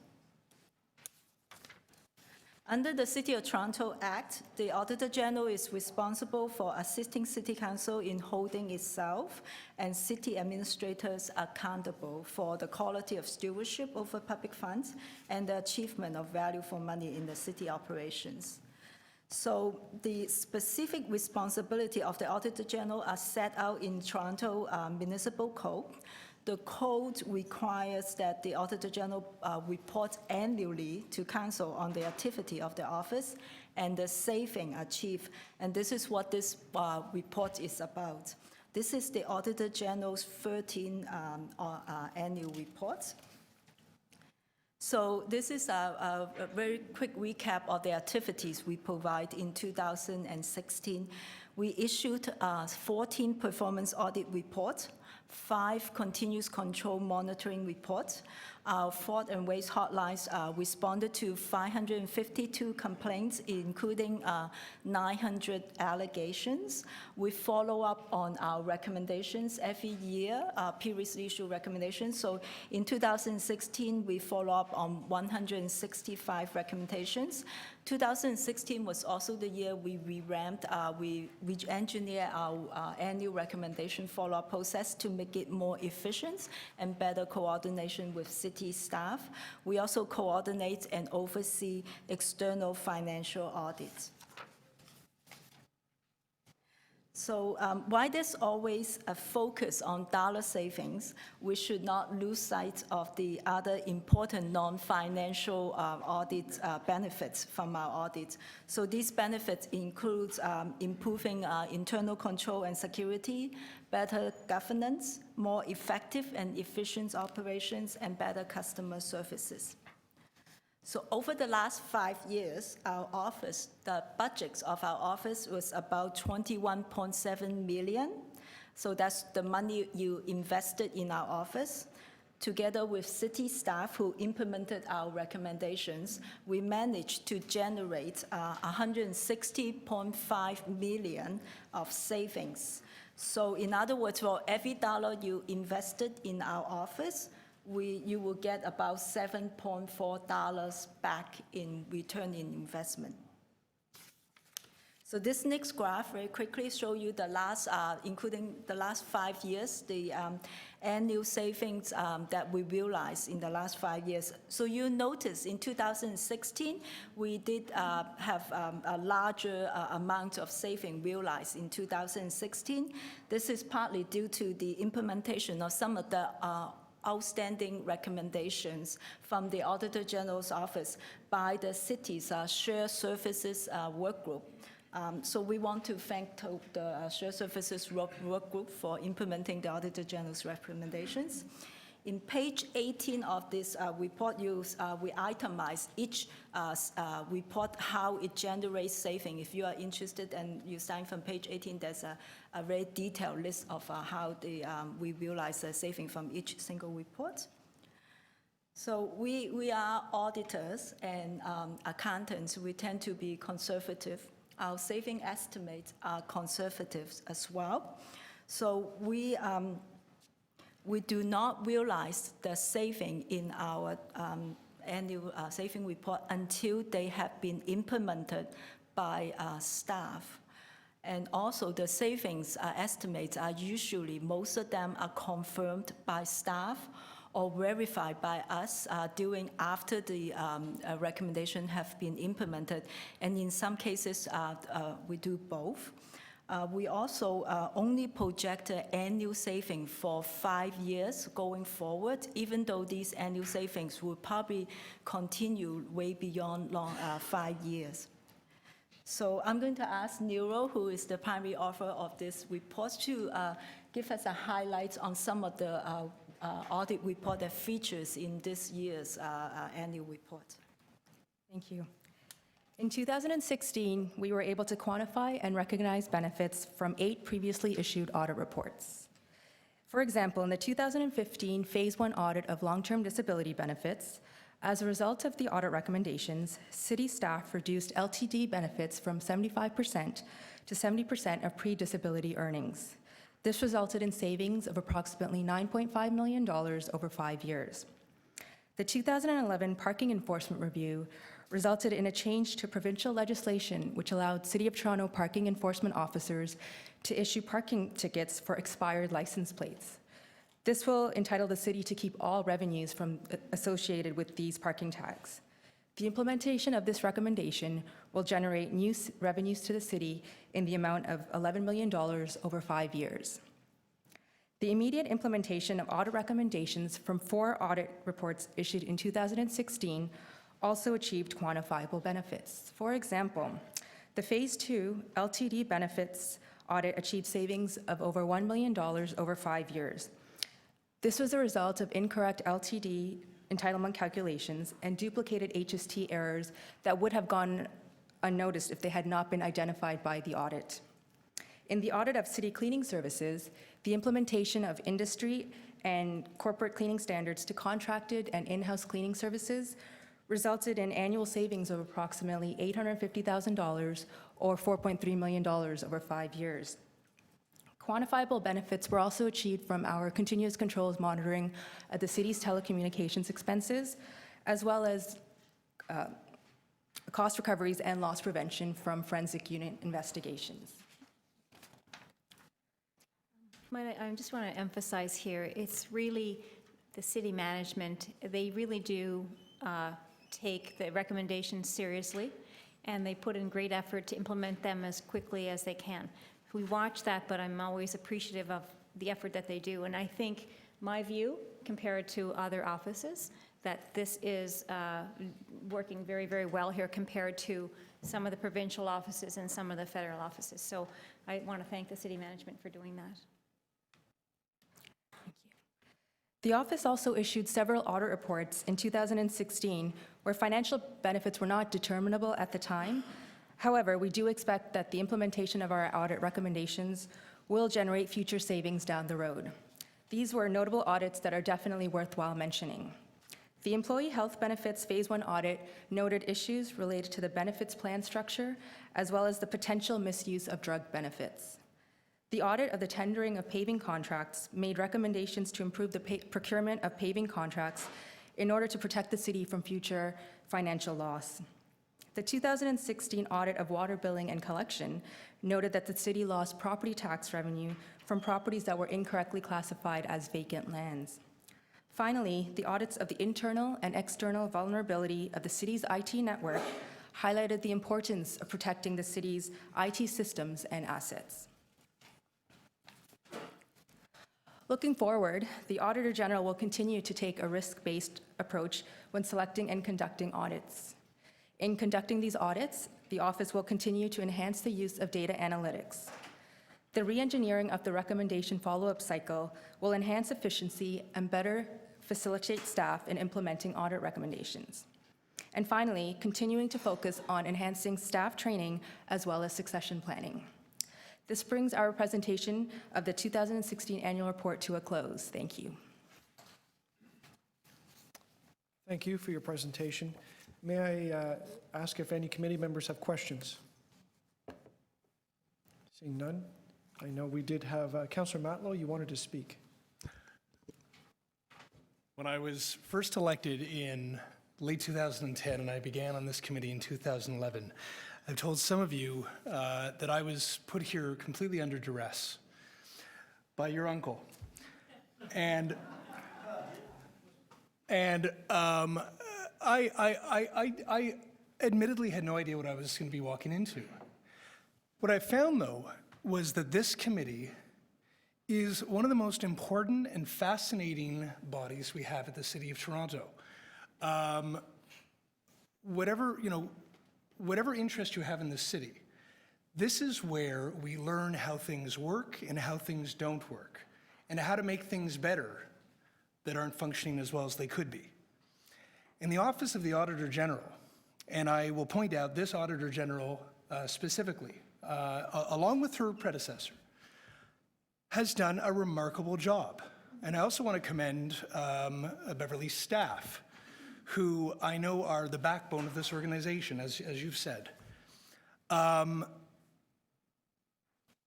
You are not only an important investment into the work we do to ensure that every tax dollar is spent thoughtfully and wisely and with the transparency and accountability that each dollar merits, because somebody else earned it and entrusted it to us.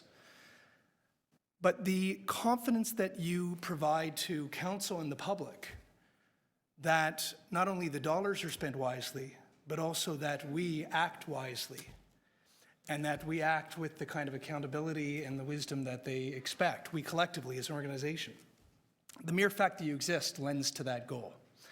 So I just want to, I cannot express well enough my ongoing appreciation and gratitude on behalf of my community, and I know speak for us all, for the work that you do and what you provide as a benefit to the people of Toronto is something that I hope that you personally as individuals appreciate too, because what you do is worth so much, and it is such an honor and a pleasure working with you. And you need not demonstrate to me the value of the work you do in the office that you hold. And I think that the investment that we made in the last budget round was a very wise investment, and we are already seeing the returns today. Thank you. Thank you, Councillor. And I just want to say it's really, my staff work here because they honestly want to make a difference. And it doesn't work unless we have the synergy with management. And so it's a very respectful, independent, but a very respectful relationship, and I want to continue that going forward, and I want to thank them for their efforts. I'll remind the members, we also need someone to move the auditor's recommendation. With pleasure. Receive the report, and with that, Councillor Lee, you wanted to say something as well. Okay, I'm going to move receiving the report for information. And again, I'd like to thank the Auditor General and her staff. I mean, it's been a lot of fun going to the briefings and watching the staff develop over time as well for the last 2 years. And I took over as chair with the new Auditor General.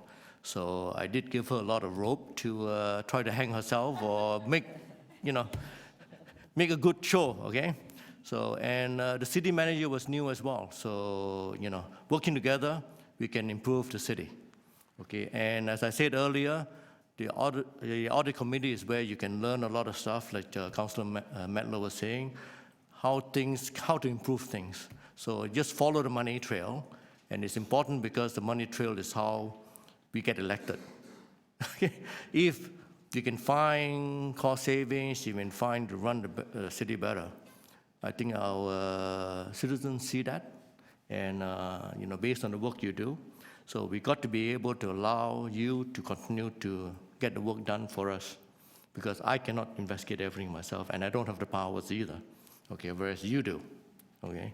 So all I can do is see things that are working or not working, and then get the right city staff to look into it and improve it. So thank you very much for the work you do, and so thank you again, and to the city manager, who is very, very cooperative in everything we try to do. Thank you. Thanks, Councillor Lee. And just to confirm that you are going to move the Auditor General's recommendations that City Council receive the report, not this committee receive. Right. Thank you. Are there any other speakers to this? And I too will then just very quickly say I was not taken here in duress. I volunteered, and it's an honor to serve on this committee. I'm both in awe and inspired by the work done by the Auditor General's office and the staff that in the divisions that support that work. It's incredible. It's meaningful, and it of course does save us money. But the real root of it, and the real root of the work. Maybe the reason why I'm involved in politics is really to underscore people's confidence in their government. And I think that the work of this committee and the work of the Auditor General's office and our public service really do that. And for that, I'm grateful. And I will also just quickly as well take this moment to thank Councillor Lee for his leadership as chair. I didn't get to say that because of the procedure, but I appreciate the nomination and for me to do the work in this role. But I wanted to reflect what you had taught me serving as vice chair to you, and just wanted to say thank you. And so with that, With your indulgence, I may just add that ever since that time, I volunteered to be here every single term, every single part of the term. Excellent. With that, and on the motion, all those in favor to adopt the auditor's recommendations? In favor? Opposed, if any? And that is carried.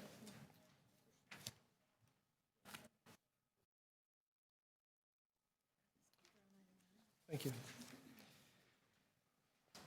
So the next item is AU 8.9, which is the 2016 Annual Report on the Fraud and Waste Hotline. And we have one speaker, Derek Moran.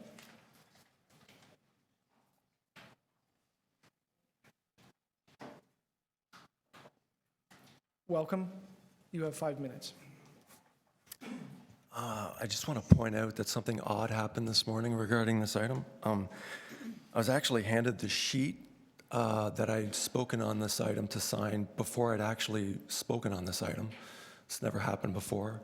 So, I mean, since we are here talking about fraud, I just want to point out, I've asked the city clerk before, like by signing those sheets, I'm not subjugating myself in any way, right? I'm not being subjugated, and the city clerk said, no, that's just to make sure that it's you who spoke, not someone who showed up and spoke on you, because sometimes that happens. Someone gets replaced, and someone else shows up and speaks on their behalf. And, but just to be clear, because I was given a pencil for the first time instead of a pen, I signed it by, my name in quotation marks, sole living beneficiary, non-assumpsit, without prejudice. And I also just want to, because it's the first time ever being here, I just want to acknowledge and accept the subscribed oath that everyone took to be a trustee of mine pursuant to Section 4 of the Public Officers Act. It's to the Queen to do everything, to be faithful to her and other stuff, and to do everything according to law. And that the Crown is the surety for the legal person I have. I just want to thank you, Auditor General, so much for something you said earlier. It's really a life lesson that everyone should know growing up when you said, trust, but verify. Because if something's true, it can be verified. The truth can be easily verified. As an example, again, back to the remittance here. On the bottom here, there's a number 900. It represents financial institution number 900. I've had this conversation with Rob Rossini and Mike Saint-Amant before, and they've told me that this 900 represents the City of Toronto. The Bank of Canada, on the other hand, though they haven't answered my question directly, seem to be implying that this 900 represents the federal treasury. And they even said, I hope this information is of help to you. So again, I mean, maybe the audit solicitor could help me out, because I know she took an oath of the Law Society to be honest and all that other good stuff, and point me in the right direction so I can verify what the truth is. Because right now I can't easily verify that the City of Toronto represents financial institution number 900 on here, like I was told. So in regards to the fraud hotline, I just wanted to point out this is a very good reason why city employees, because I don't know how many people read the City of Toronto Act. There's a definition for public office holder. And again, Donovan Waters mentions that one's technically not known as a trustee, they're known as holding the office of trustee. So this is an excerpt from the Donovan Waters Law of Trust in Canada text. He goes on to say that a trustee is not liable for the breaches of others, but for his own failings. A trustee who resigns to avoid exposing the breaches of trust of others is personally at fault. His failing is comparable to that of the trustee who resigns when he has noticed that other trustees intend to perpetrate a breach, and who thus facilitates the breach.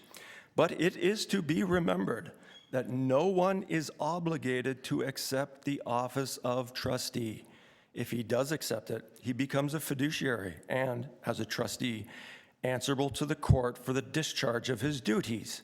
He can no more avoid the possibly painful consequences of discovering past breaches of trust than he can resign at that moment or at any later time in an attempt by remaining silent and withdrawing from the affairs of the trust to avoid becoming involved in any way with the breaches of the trust by others. And there is a transformational task force, Councillor Lee knows, being the vice chair of the Toronto Police Services Board. And in regards to reporting fraud, I was sharing a cookie with Superintendent Frank Bergen afterwards. And I said to him, you know, I have never heard actually Chief Saunders stand in front of a podium, in front of the media, and say, hey, you know, like if anyone out there has any knowledge of any sort of fraud going on at the City of Toronto, like, you know, give me a phone call, you know, we want to hear about it. Because they're always on public media saying, oh, you know, someone's dug a hole in the middle of nowhere near York University. We're looking for the public's help to find out more information about that. Or someone swore in the background of a journalist on the street. Anybody know about, come forward with the information. We want to hear about that.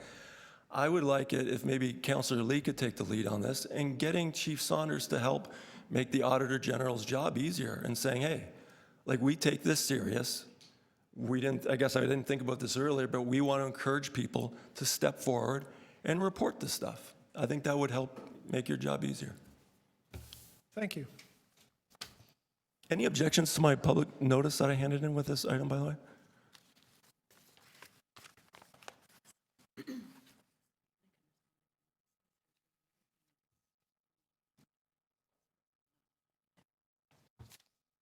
I'll ask if you'd like us to answer that here, right now, or just as an aside. On the public record, that That'd be best. Madam Clerk?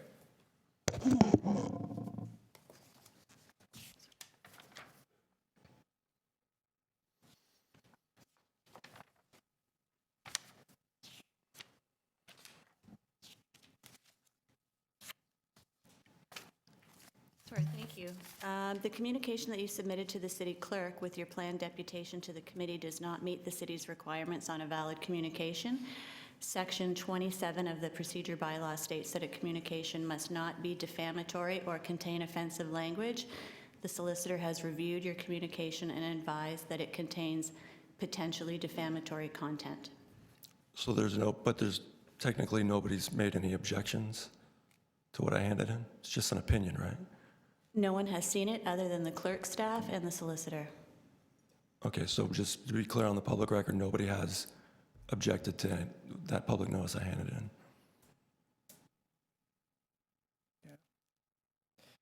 So this is a discussion that I'm willing to have after the meeting, but I won't continue it right here. Our procedure doesn't allow us for a question and answer.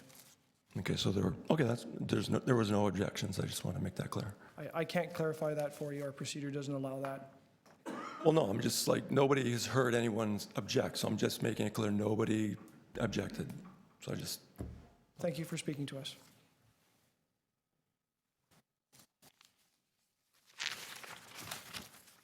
Okay, we'll go turn to the committee and ask if there are questions on this item. Seeing none, I'll ask for speakers on this item. Thank you. I will. Councillor Lee. And based on your last comments, I'm going to make it right this time. I move that Audit Committee forward the Auditor General's recommendation to City Council. Thank you, That's my motion, okay? Thank you. And again, this is good work that's been done by the Auditor General and her staff. And we gave her an extra $1 million from the budget. And hopefully she can do more of a deep dive. Her staff can do more of a deep dive into some of this reported incidences of alleged fraud and waste. So hopefully we will find more and discourage people that want to waste and also to commit fraud. So thank you very much. Thank you. Any other speakers? With that, I will call for a vote on the motion. All of those in favor? Those opposed? And that is carried.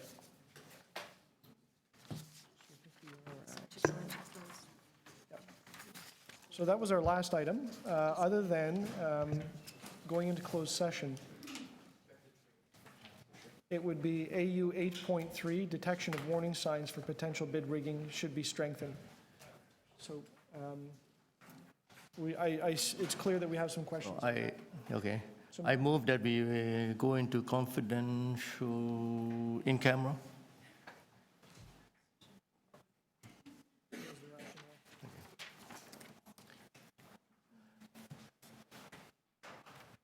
So I move that the Audit Committee recess its public session to meet in closed session to consider the following items. AU 3.8, detection of warning signs of potential bid rigging should be strengthened. Reason for confidential the session is that the security of property belonging to the city or one of its agencies or corporations and personal matters about an identifiable individual, including city or local board employees. All of those in favor? Those opposed? That's carried. I believe we recess for 5 minutes to allow the room to clear over. Thank you.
Welcome back, everybody.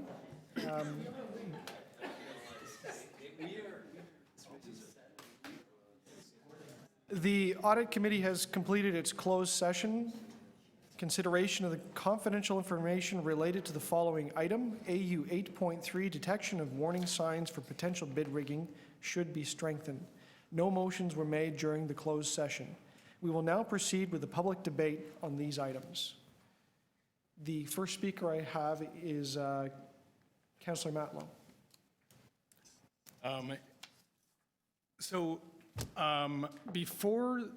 Before we went into in-camera session, somebody asked me if I had confidence in the city manager and staff with respect to the response to the Auditor General's recommendations.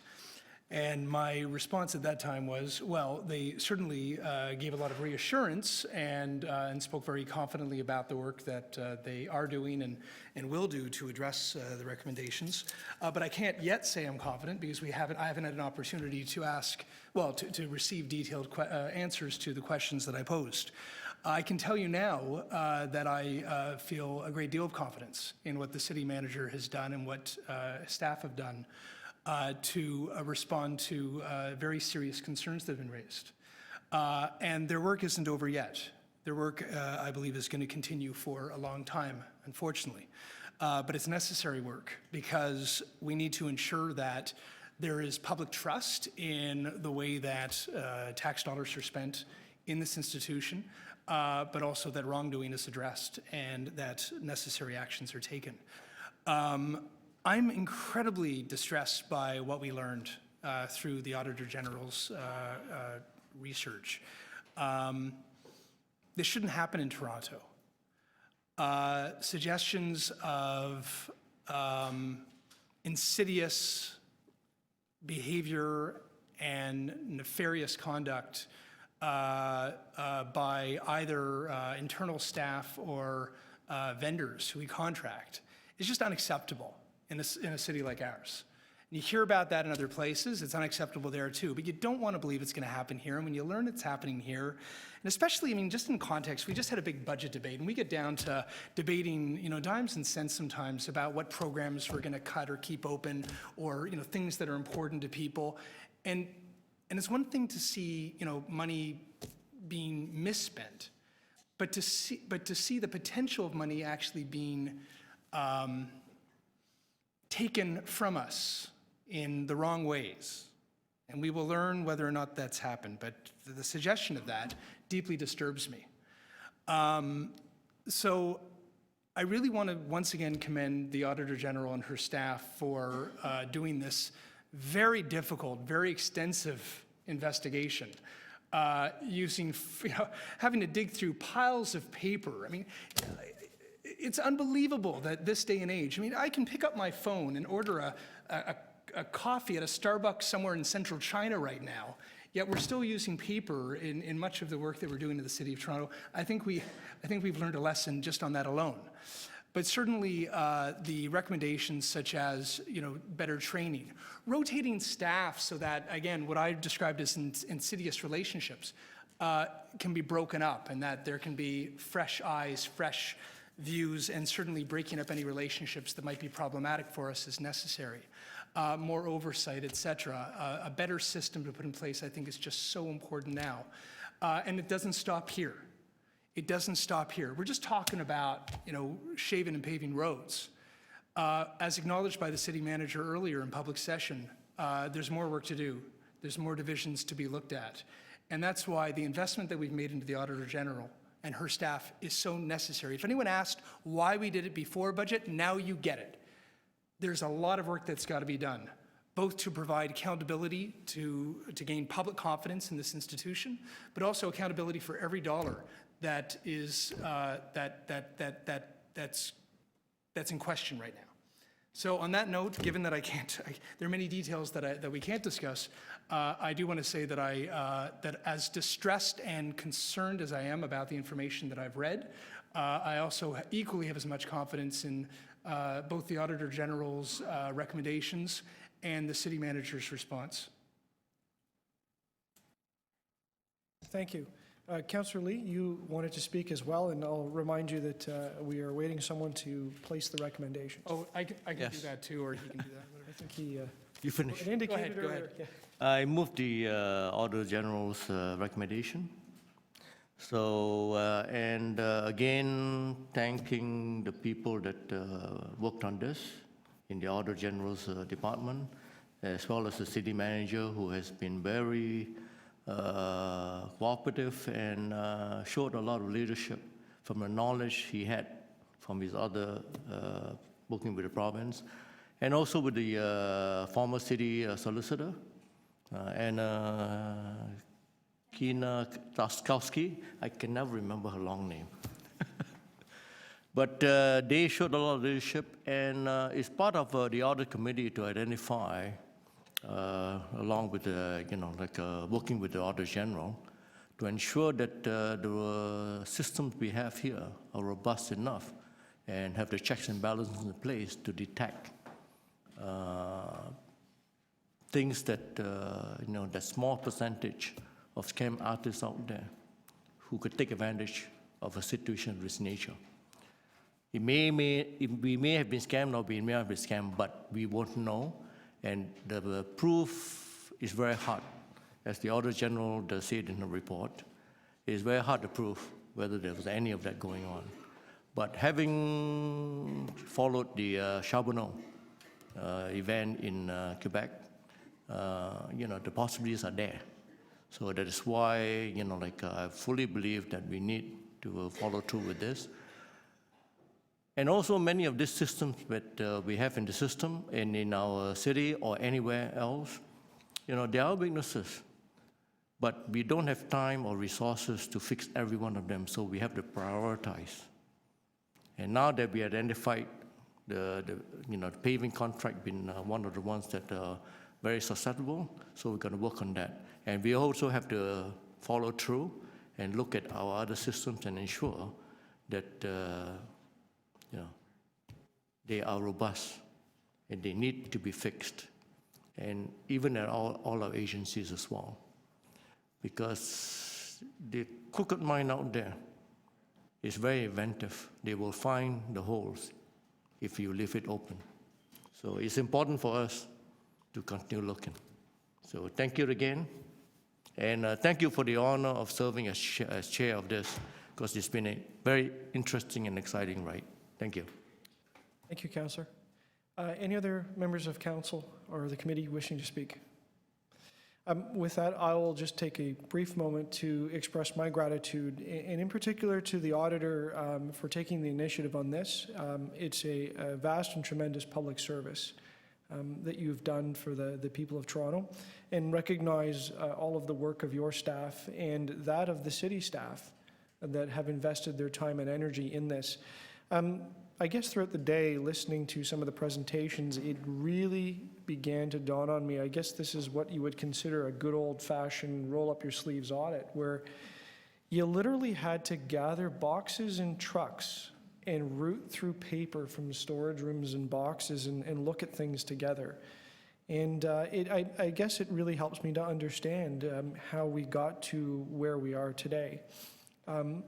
I do hold a lot of optimism going forward, because I think we're going to change the way that we do business, the way that we gather this information, the way that we store it, the way that we're cognizant that it exists and may look at it and compare it across the organization. And that's a very, very good news story. For all of the value that we produce in doing that, the money saved is not only something you save for taxpayers, but it's money that can be reinvested in the roads, and everyone at this table certainly knows the things that we hear about the condition of our roads and the need for every dollar there. So please accept my gratitude for that, and I think the most important thing about this audit, it has put the management in a better position to manage. And I think I see heads nodding, and I have every confidence that the management will do that, and we will move forward. With that, I will call for a vote on the recommendations. All of those in favor? All of those opposed, if any? And that is carried. I believe that is our last item. And with that, I draw to the conclusion meeting number 8 of the Audit Committee, and just have my thanks to city staff, to the auditor, to the members of the committee, of course, the clerks, and the technical support staff for making today a success. Thank you. Point of privilege, I also want to acknowledge not only the outgoing chair, but also our new chair for doing such a very competent job today. So congratulations to you and thank you. Thank you, Councillor. I'm doing my best. You are.